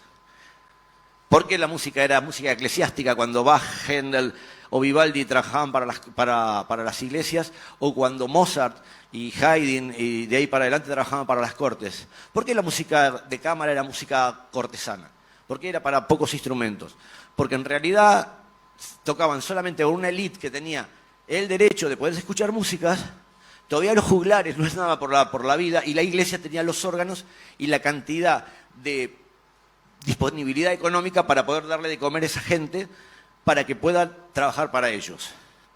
¿Qué pasa? Con el advenimiento de la Revolución Francesa, donde los burgos y la burguesía empieza a dejar el concepto que tengo que trabajar para preservar de lo que trabajo, lo como y vivo, empiezo a acumular, y esa acumulación me da a mí un poco de espacio para poder hacer otras cosas y empezar a generar lo que conocemos como sociedad contemporánea. Aparecen las salas de concierto, los arquitectos amplifican porque hasta 1900 más o menos no vamos a tener electricidad, aparecen los del pianoforte, aparece el Blüthner, o aparece Steinway & Sons, o aparecen los primeros pianos, los Bösendorfer, que empezaron a sonar en serio, y por eso los músicos componían para eso. Aparecen los Guarnerius, aparecen los Stradivarius, para que las cuerdas suenen más fuerte. Entonces hubo todo un proceso industrial alrededor de un recurso que era para alimentar el alma humana. Entonces, toda la industria de la música de esa época era luthiers, arquitectos, músicos, profesores, etcétera, donde diseminaron toda una especie de discursiva que hacen que la música llegue a estos días. Con el advenimiento luego de la tecnología, cuando Edison y logra que la electricidad sea un hecho concreto y que luego se pueda perpetuar la fijación de un soporte sonoro, primero a través de un acetato, luego a través de un disco de pasta, luego a través de todo lo que conocemos en la industria, acá es donde empieza el conflicto. ¿Por qué? Porque los que tienen acceso a la tecnología son las personas que van a tener acceso a lo que quieren después diseminar y hacer escuchar y distribuir y difundir. Empieza la radio y todo lo que hayamos visto, por ejemplo, Vinil, que es un hermoso documental, pero ficcionado, pero documental al fin, que lo hizo Mick Jagger, creo que con Scorsese, y se ve que en un determinado momento la radio en toda la costa, en las dos costas de Estados Unidos, son los que decidían sobre la estética y el gusto de la gente. Ellos eran los dueños de la pelota, ellos eran los Spotify de la época. Después los Spotify de la época pasaron a ser las compañías discográficas. ¿Por qué existe el derecho conexo? AIE, ¿qué es? Es una sociedad que dice lo siguiente, y les cuento de ADI de Argentina, es lo mismo.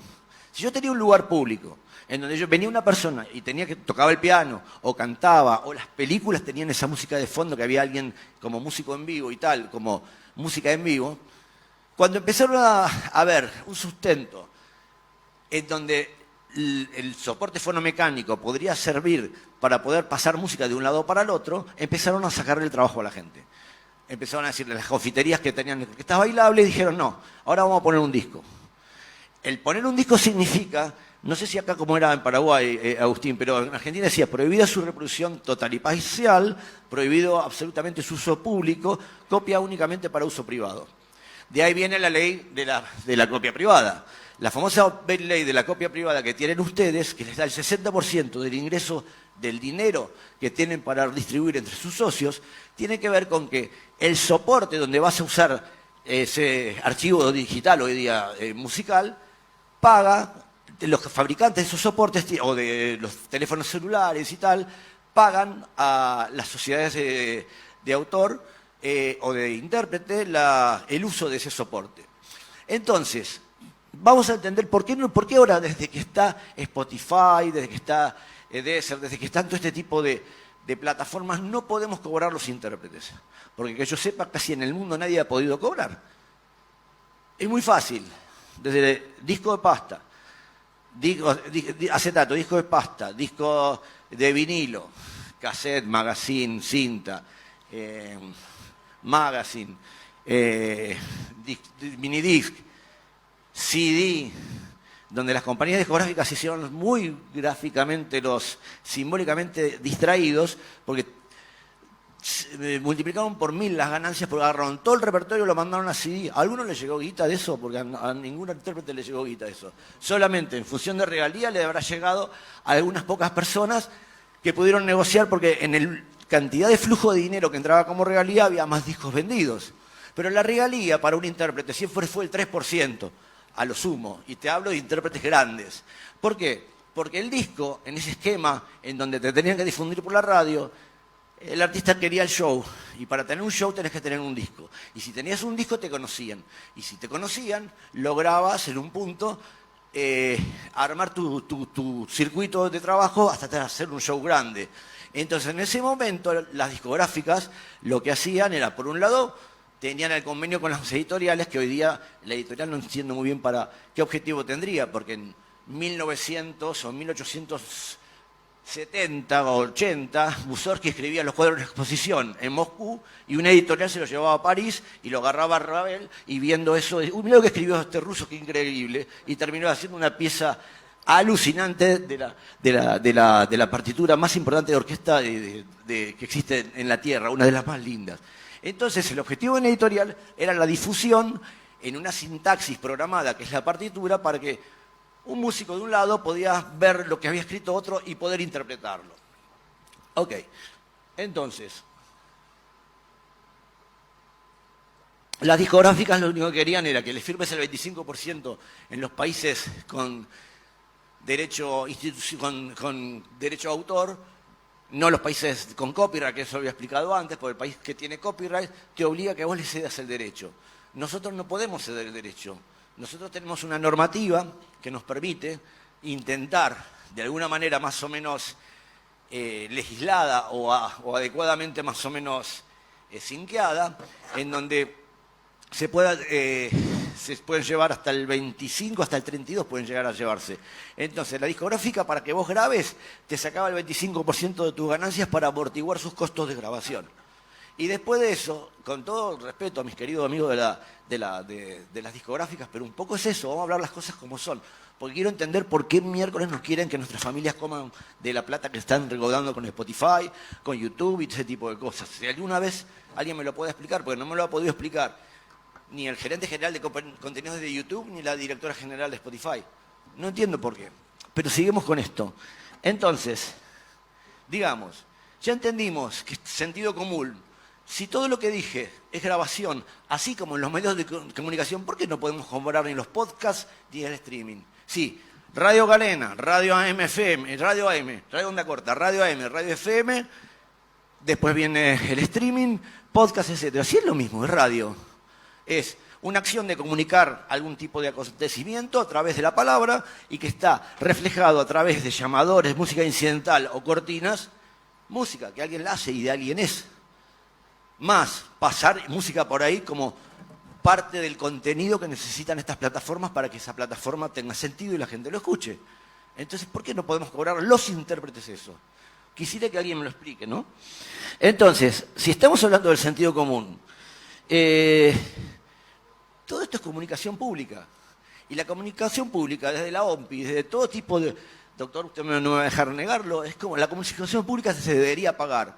Y estamos replegados, porque en mi país, por lo menos, cuando apareció Spotify, ¿cuánto hay que pagar para estar en Spotify?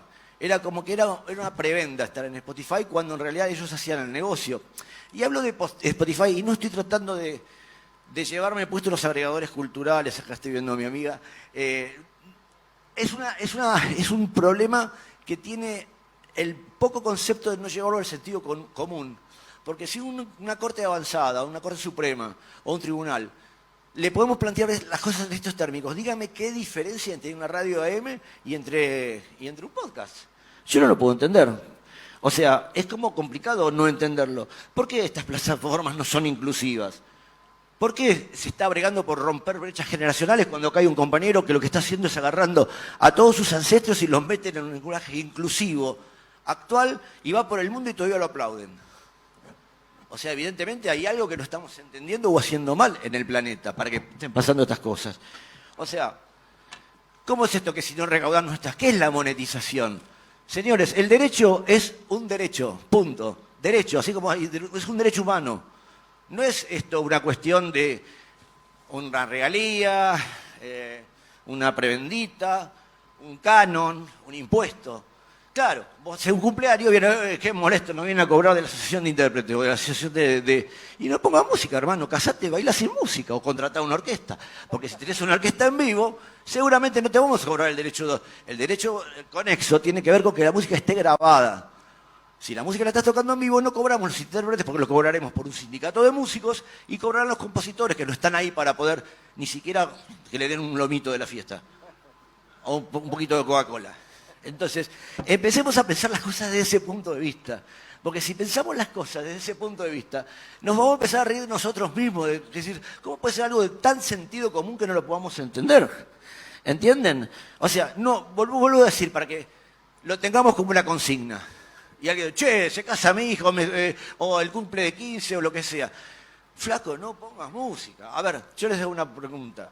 Ustedes si tienen un bar, todo calladito, todo sin silencio. Si van a un lugar público, todo en silencio. Si van a estar en una cita romántica en un lugar, todo en silencio, lugar público. ¿Es lo mismo o es un valor agregado? Porque los hoteleros de mi país dicen que la habitación es un lugar privado. Si fuera un lugar privado, agarro y la pinto de rojo, de amarillo, como me guste. O si no, qué raro que si yo cometo un delito en mi casa tiene que haber una orden de requisa para poder entrar la policía, pero en un hotel tiran la puerta abajo y entran. Evidentemente es un lugar público. Si es un lugar público, ¿por qué no quieren pagar el impuesto que tiene que ver con la difusión de música en lugares públicos? De lo que estoy hablando, básicamente, es de nuestro trabajo. Estoy hablando de cosas que son de sentido común, porque después dicen que están los piratas, cuando estaba el P2P, en la época de Napster y de todo ese tipo de cosas. ¿Quiénes son los piratas? ¿Los muchachos que tenían 3 o 4 CD en el andén de una estación de tren para vender? ¿O los que se están aprovechando, que según escuché por Luis Cobos, que venden, recaudan 95.000 millones de dólares, Apple, no sé cuántos millones de dólares, no, 95.000 millones. ¿Y no entra una moneda del Paraguay? ¿Y no entra una moneda a Buenos Aires o a Argentina? ¿Qué joda? No entiendo. Yo por ahí me morí y estoy viviendo otra realidad.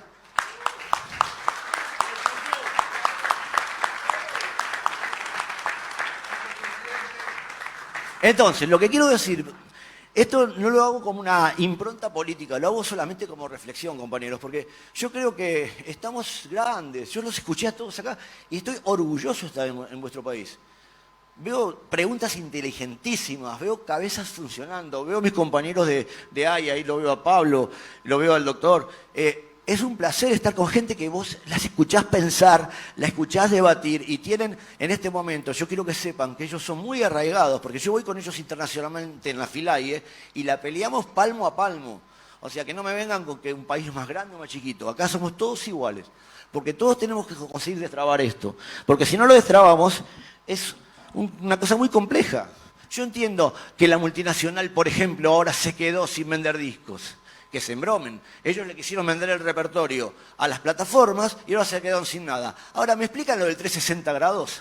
¿Por qué se quieren quedar con mi merchandising y mis shows? aunque sea un pedacito, porque no estará haciendo el negocio que hacían antes. ¿No les valió durante 80 años la editorial al Pepe? Es para pensar y reflexionar, y me queda poquito tiempo. El arte no es fungible como el dinero, no va toda una bolsa y no para eso hay mecanismos que utilizamos la sociedad de gestión para saber qué entra por cada lado, a quién le corresponde, y cada artista va a tener lo suyo en base a tenga su difusión. Por eso existen sistemas como en Argentina tenemos desgrabación y planillas, existen sistemas como BIMAT que te desgraban todo y es imposible hacer trampa. O sea que nosotros trampa no hacemos nada. Gracias a Dios que ustedes tienen la copia privada que nosotros en Argentina aún no tenemos. Y que nosotros constitucionalmente aún no tenemos la ley porque tenemos un decreto que lo regula. Un decreto que tiene ADI, otro los productores que es CAPIF, y eso reparte el patrimonio de lo que entra por este tipo de variables y lo reparte 33% para los productores, 33% por el artista principal, o sea, o el grupo o el artista principal, y 33% para los sacrificados músicos que van con su instrumento y tocan la batería, tocan el bajo, el violín, lo que sea, puedan cobrar, aunque sea una moneda, esa orquesta, esa masa, ese grupo 3, como le decimos nosotros, por el tiempo de los tiempos, por lo menos hasta 70 años que se mueran. Entonces, básicamente esto es lo que hay y lo que más o menos entiendo yo que deberíamos reflexionar y haciéndose una mínima reflexión. Yo les cuento algo. Sin música no hay tradición y sin cultura. Sin cultura no hay identidad. Y sin identidad, como América Latina, no vamos a hacer nada porque se van a comer hasta eso. Queridos, voy a intentar, con todo respeto y permiso, allí será, ni que lo mitad, ya yo ya está, Rojaihu.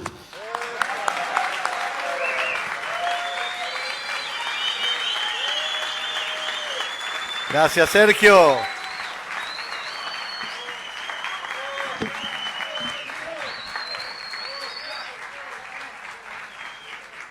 Gracias, Sergio. Extraordinario. Que muchas cosas nos tiró Sergio para ahora, para lo que viene ahora, para el debate. De acuerdo a mis funciones de moderador, se le da prioridad a los panelistas si quieren algún intercambio de preguntas entre ustedes y después ya pasamos a la platea. Les recuerdo que ya después, inmediatamente, apenas un cafecito, se acomoda el escenario y ya entramos en el último panel, que es puntualmente a las 16 horas. No sé, Julio, algún comentario se lo dijo Sergio, dejó mucha. Vos fuiste discográfico. Sí, sí, sí. Así que... Juez y parte. ¿Algún comentario? Sentenciado. Yo rescato por sobre todas las cosas y ubicándome hoy como medio de comunicación,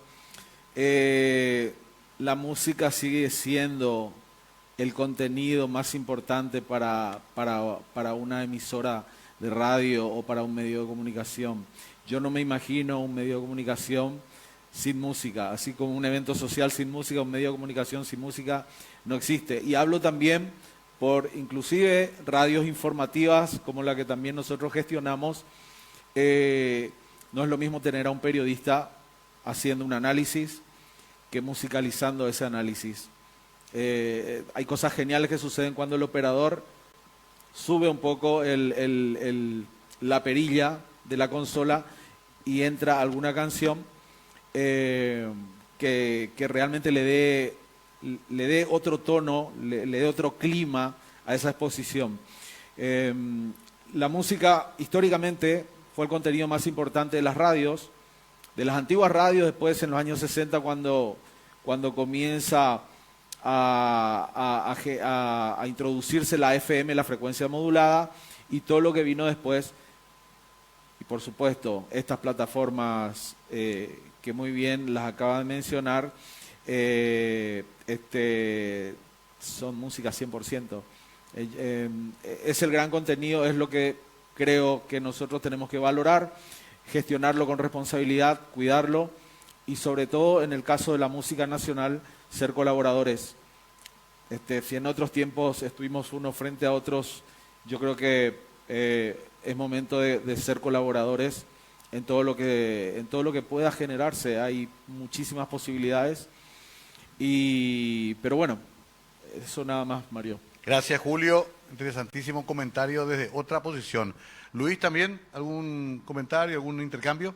No, la verdad, quería nomás decir que muy interesante todo el debate y que que ahí seguramente vamos a estar conversando con todos los colegas y analizando. Bueno, y ahora sí vamos a pasar a la platea. Hay dos colaboradores que están con micrófono, tienen la camiseta AIE. Ustedes le llaman y pueden hacer su pregunta o comentario. Me parece que puede ser. Se presentan primero con nombre y apellido, por favor, y les escuchamos atentamente. Adelante. Hola. Si puedes ponerte de pie, mejor todavía. Así te vemos bien. Gracias. Prendemos luz de sala. Yo soy André Villalba y quería comentar sobre esto de Spotify y las plataformas. Que yo tengo entendido, no sé si esta es la lucha que tienen, que Spotify luego no le paga al artista por sus reproducciones, sino que vos metés tu material y terminás tus reproducciones, terminan pagándole a los que tienen más reproducciones en general, o sea, los grandes artistas primero y después recién te llega a vos. Yo no sé si este es el mismo debate que están teniendo. Y por otro lado, hay una noticia recurrente todos los años, que supuestamente Spotify pierde dinero todos los años, nunca gana dinero.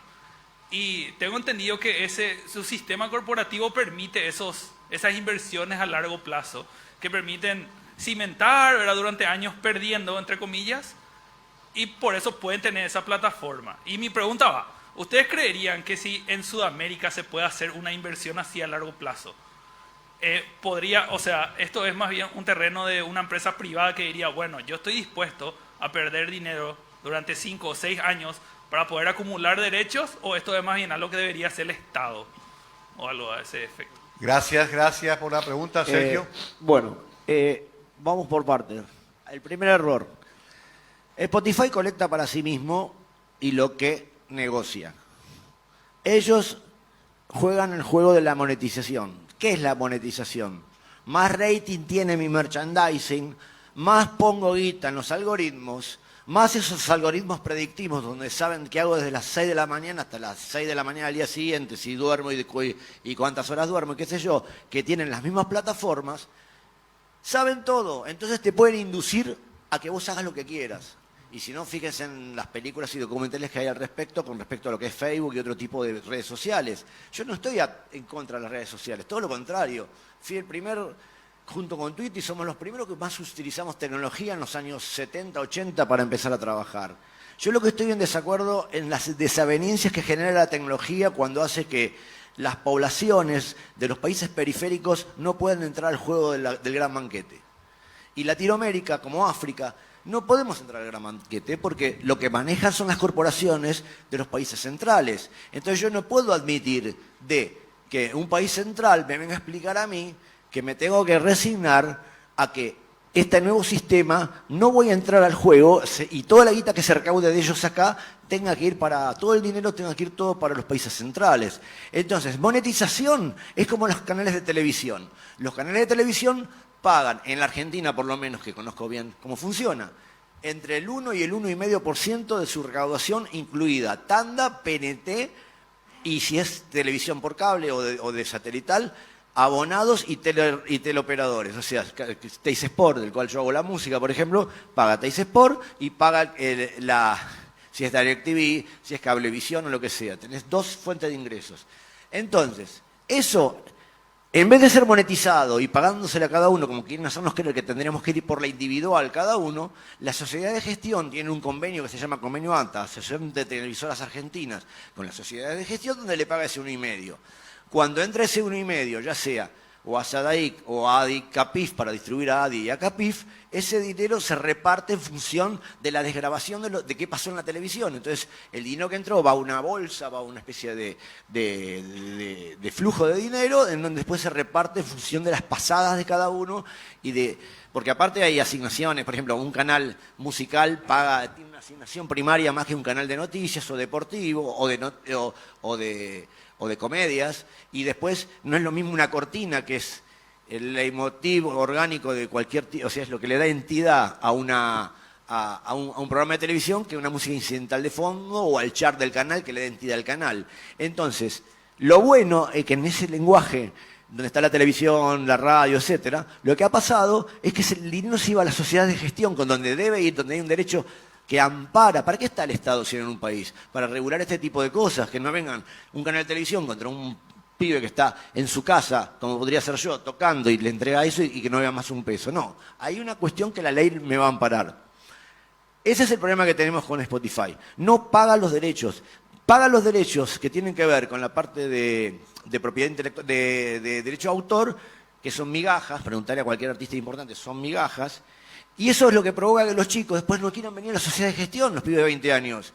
Los pibes de 20 años en Argentina laburan de esta manera. Van, se bajan en una página donde hay muchos loops de muchas cosas, porque ya estudiar sería como una complicación. Imagínate agarrar el método para el músico de Hindemith. O si estás estudiando contrapunto, agarrar el Torre Bertucci. O imagínate ir a estudiar arpa con el maravilloso escuela de música que tienen ahí aquí en Naye de Paraguay, tiene una escuela de música increíble. No, se buscan un loop, agarran el loop, dicen, esto está bueno, todo suena igual, homogéneo. Me hace acordar cuando salió el X7 que sonaba todo, desde un grupo de cumbia hasta Quincy Jones sonaba todo con el sonidito del pianito.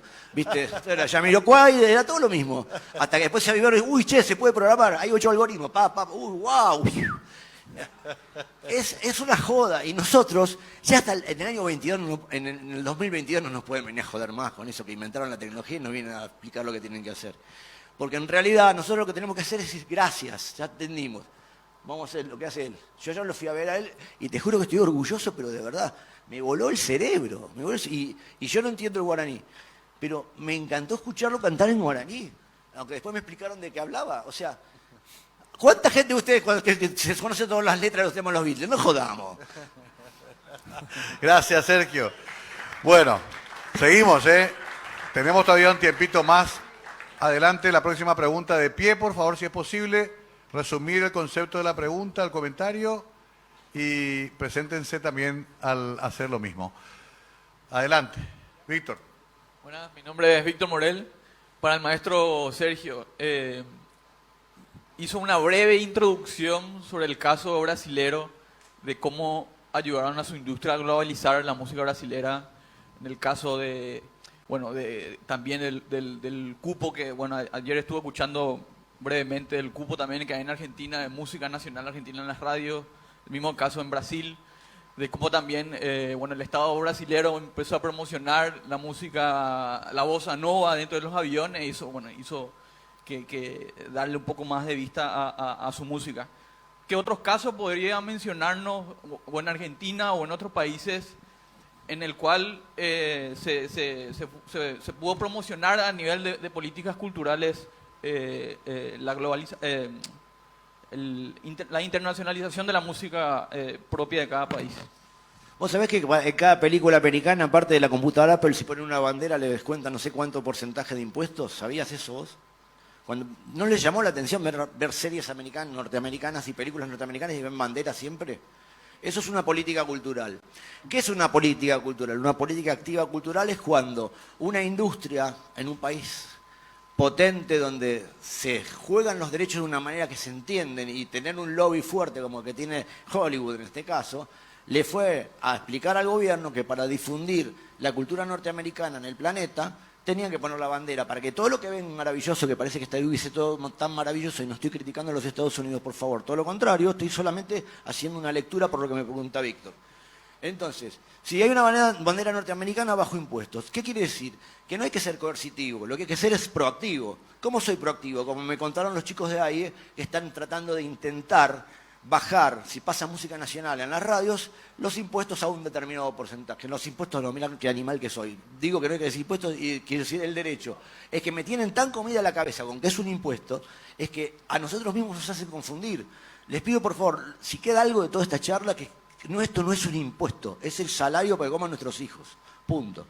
Entonces, si ustedes logran que ese derecho que le cobran por pasar música paraguaya, se estimule a la plusvalía que genera el empresario, que le va a interesar mucho más gastar menos en impuestos y en derechos y en uso de toda su estructura, le va a bajar al final todo. Entonces, vos le podés negociar en Argentina con la municipalidad que le cobra menos impuestos, con la sociedad de gestión que le cobra menos derechos, qué sé yo. Entonces, el Estado te arbitra toda una determinada cosa y compras equipos para tu radio, en este caso, televisión, por ejemplo, y además te saco desgravación impositiva para si compras bienes de uso para vos.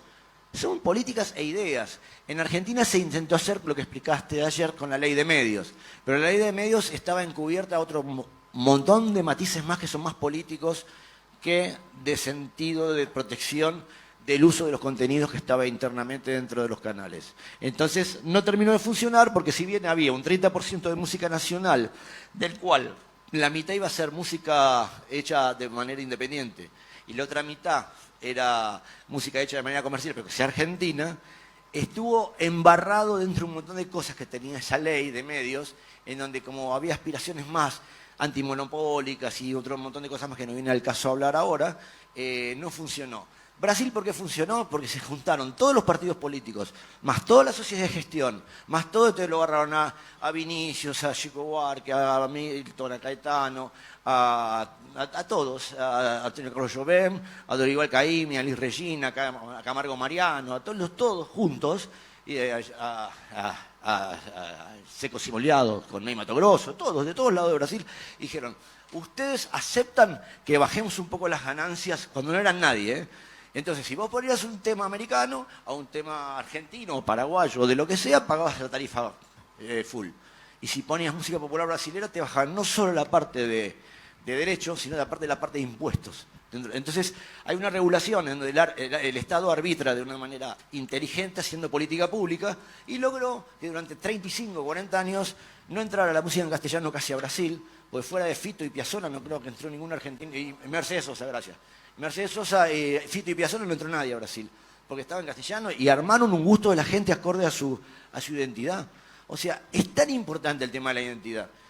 Y la identidad se fija desde una política pública, pero la política pública no puede ser una prebenda electoral para tener cautivo parte de un electorado para una determinada cosa. No, una política pública tiene que ser hecha a 50 años, en donde vos agarrás y estás pavimentando un circuito para que ese legado que deja ese país al planeta sea maravilloso, ¿entendés? Eso es lo que pasa. Gracias, Sergio. Gracias, Víctor, también. Tenemos tiempo todavía para un par de preguntas más antes de cerrar. Adelante allá, vemos mano levantada. ¿Tu nombre, por favor? Sí. Buenas tardes, soy Miguel Flores del Grupo Oasis. Estuve escuchando que que estuvieron comentando sobre algunos esfuerzos. Vuelvo a tocar el tema de Spotify, ¿verdad? Contra la gigante empresarial, ¿verdad? ¿Cuáles son los esfuerzos o cuál es el objetivo desde el punto de vista de AIE y de la filial en Argentina, ¿verdad? Con respecto a este punto a Spotify, ¿verdad? O sea, ¿cuáles son los esfuerzos en realidad? Me gustaría, porque no quiero monopolizar la palabra, tengo dos compañeros, pero esto me gustaría que lo conteste el abogado de AIE. Sí, el doctor Sayer. Sí. Doctor Sayer, por favor. Gracias. Gracias, Mario. Gracias. Bueno, estamos terminando un proyecto de ley por el cual queremos complementar la ley de derecho de autor y derechos conexos y reglamentar el derecho de puesta a disposición, que es lo que explicaba más temprano John Jairo, y también creo que ayer hablamos así muy rápidamente. Con eso queremos, reglamentar y cobrarle a través de la sociedad de gestión, que sea unos derechos de sociedad de gestión, cobrar un porcentaje de la suscripción de los usuarios en las plataformas, ¿verdad? Básicamente yo soy un suscriptor, soy un usuario de la plataforma, creo que ahora está entre 9 y 11 dólares por mes, y entonces un porcentaje de esa suscripción se le quitaría a la plataforma y iría destinado a la sociedad de gestión y después para la distribución a los artistas e intérpretes, ¿verdad? ¿Qué pasa con esta sociedad?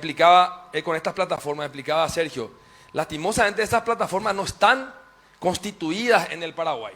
Son plataformas que están operando, están llevando plata paraguaya o plata argentina o plata del país que sea, pero realmente no están.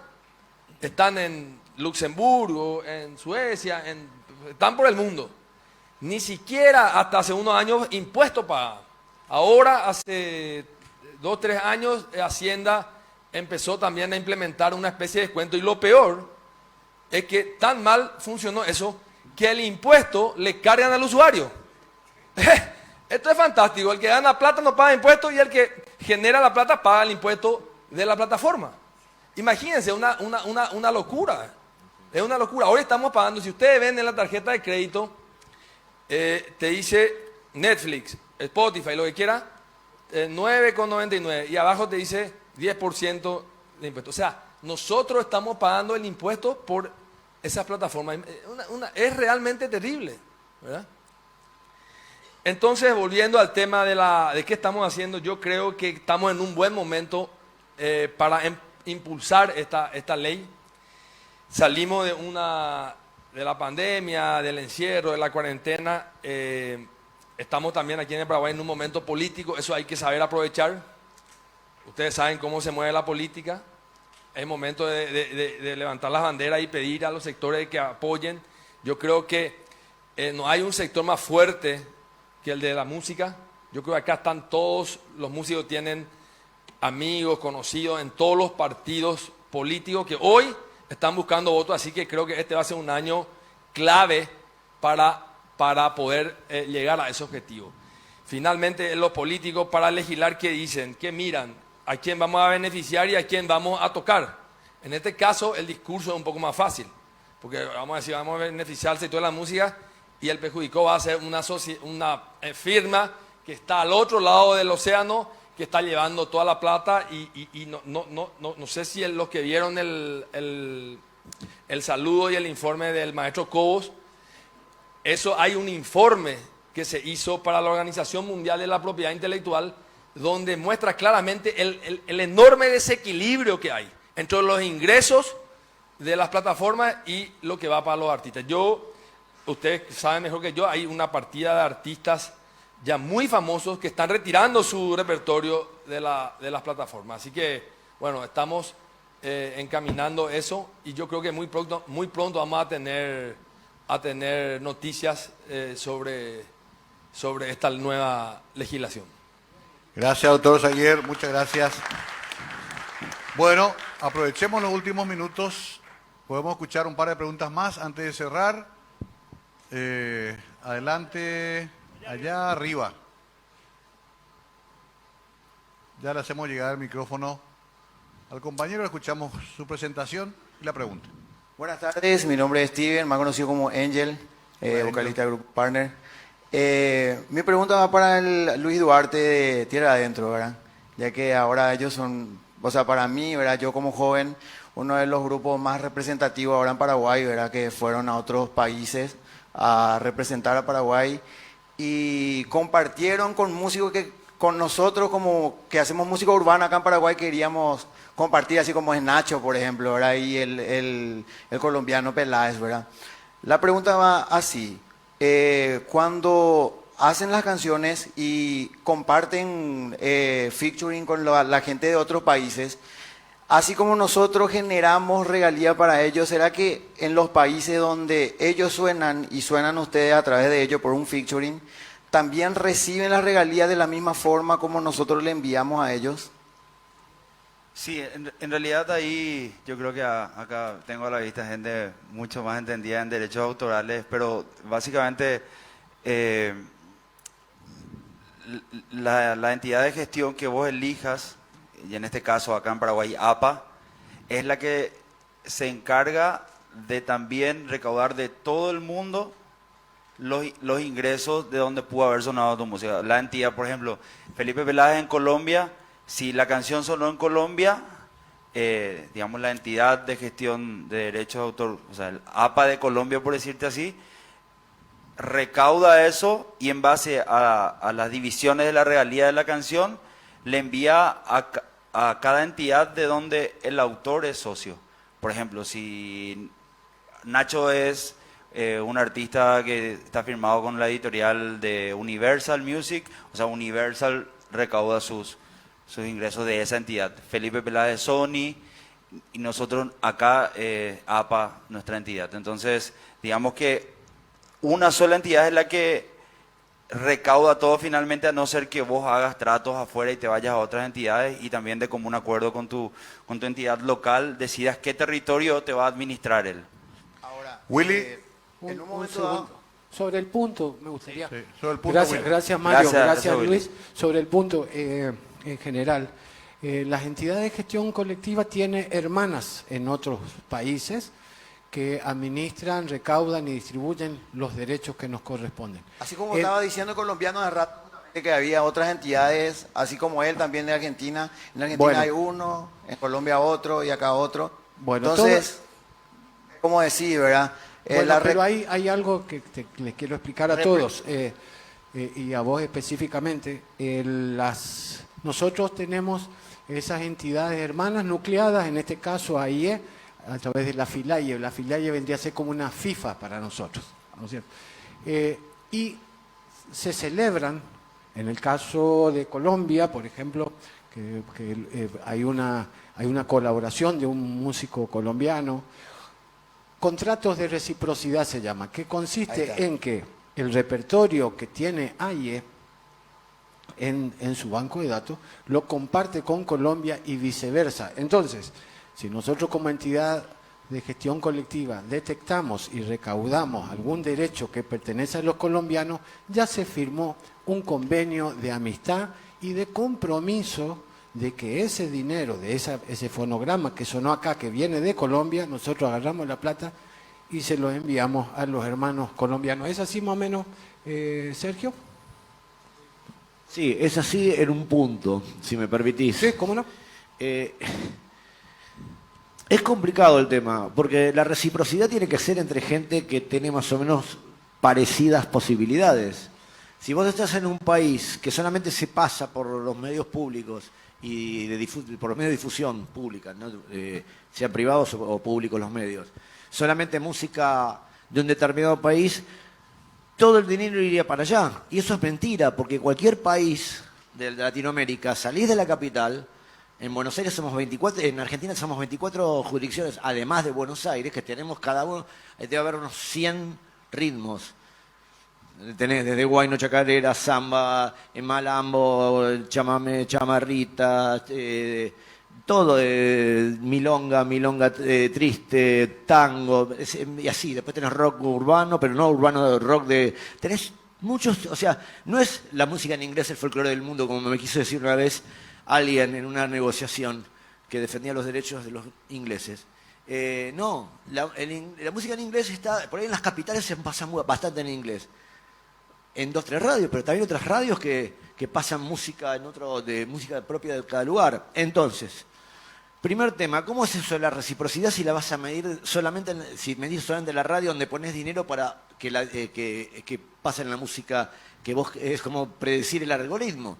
Yo pongo mucha plata en una FM que pasa música en inglés y la mido y digo que mido esto solo. ¿Y qué pasa en San Bernardino, en Ciudad del Este, en Encarnación? No sé qué pasa. Debe haber otros tipos de lugares que habrá un montón de otras músicas que pasan. Entonces no es que uno quiera licuar la muestra, sino tiene que ser democrático. Tiene que tomar en distintos puntos del país y después hacer la sumatoria de eso y hacer una especie de ecuación para que mucha música paraguaya quede en Paraguay porque realmente se pasa, no porque estamos inventando, sino porque se pasa. Y no es solamente que toda la gente escucha la FM en inglés. Y lo mismo pasa en Argentina. Entonces, al pasar y al suceder eso, la reciprocidad ya tiene un problema. Tema 2. ¿Qué pasa si viene cualquier sociedad de gestión y dice, yo soy gestor y voy a hacer que te voy a recaudar tu dinero más rápido? Y me voy a Colombia, agarro a Juanes, agarro a Shakira, agarro a Carlos Vives y agarro a Maluma y sé que la sociedad de autores de Colombia que le quedan 5 centavos con 30.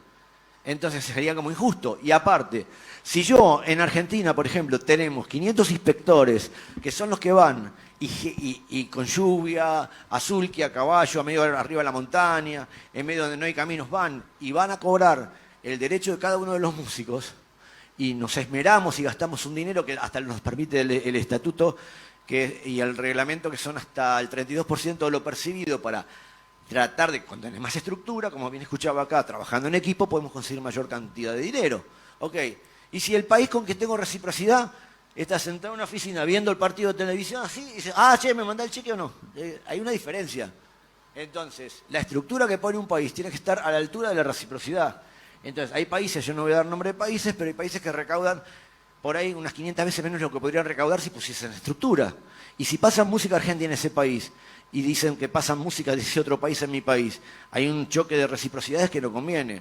No todos los países tienen el nivel de decencia que tienen nuestros queridos amigos paraguayos de AIE o nuestro ADI, donde no hay ninguna intencionalidad de ninguna cosa que tenga que ver con algo distorsivo. Ese es el problema de la reciprocidad. Gracias, Sergio. Bueno, de tal manera que podamos ir al baño, por ejemplo, que es muy importante, que es un derecho humano fundamental, y porque a las 4 de la tarde va a ser el cierre, vamos a comenzar a despedir este panel. Agradeciendo a Luis, que nos habló de Miami, por supuesto a Julio Juan, que sé que tiene muchísima ocupación en donde trabaja y se sacó de ese tiempo un lugar para estar acá. A Luis por la historia inspiradora que nos contó también, Luis Duarte, realmente fue un gusto escuchar eso. Y Sergio, que es una especie de reencarnación de Juan Domingo Perón, pero en términos musicales. Yo soy peronista, por eso me sale el corazón. Me parecía verlo al Pocho hablando con un poco menos de pelo, pero con más maña. ¡Viva Perón! Bueno, y para mí, por último, un honor. Yo le agradezco mucho a querido Pablo por llamarme, a Willy. Ustedes saben que yo soy de este palo. Desafino hasta cantando en la ducha, pero amo la música profundamente. Ustedes saben que cuentan conmigo para la difusión para toda la vida, siempre. Así que será hasta pronto. Felicitaciones a AIE y a luchar por los derechos de los intérpretes y asociados. Gracias.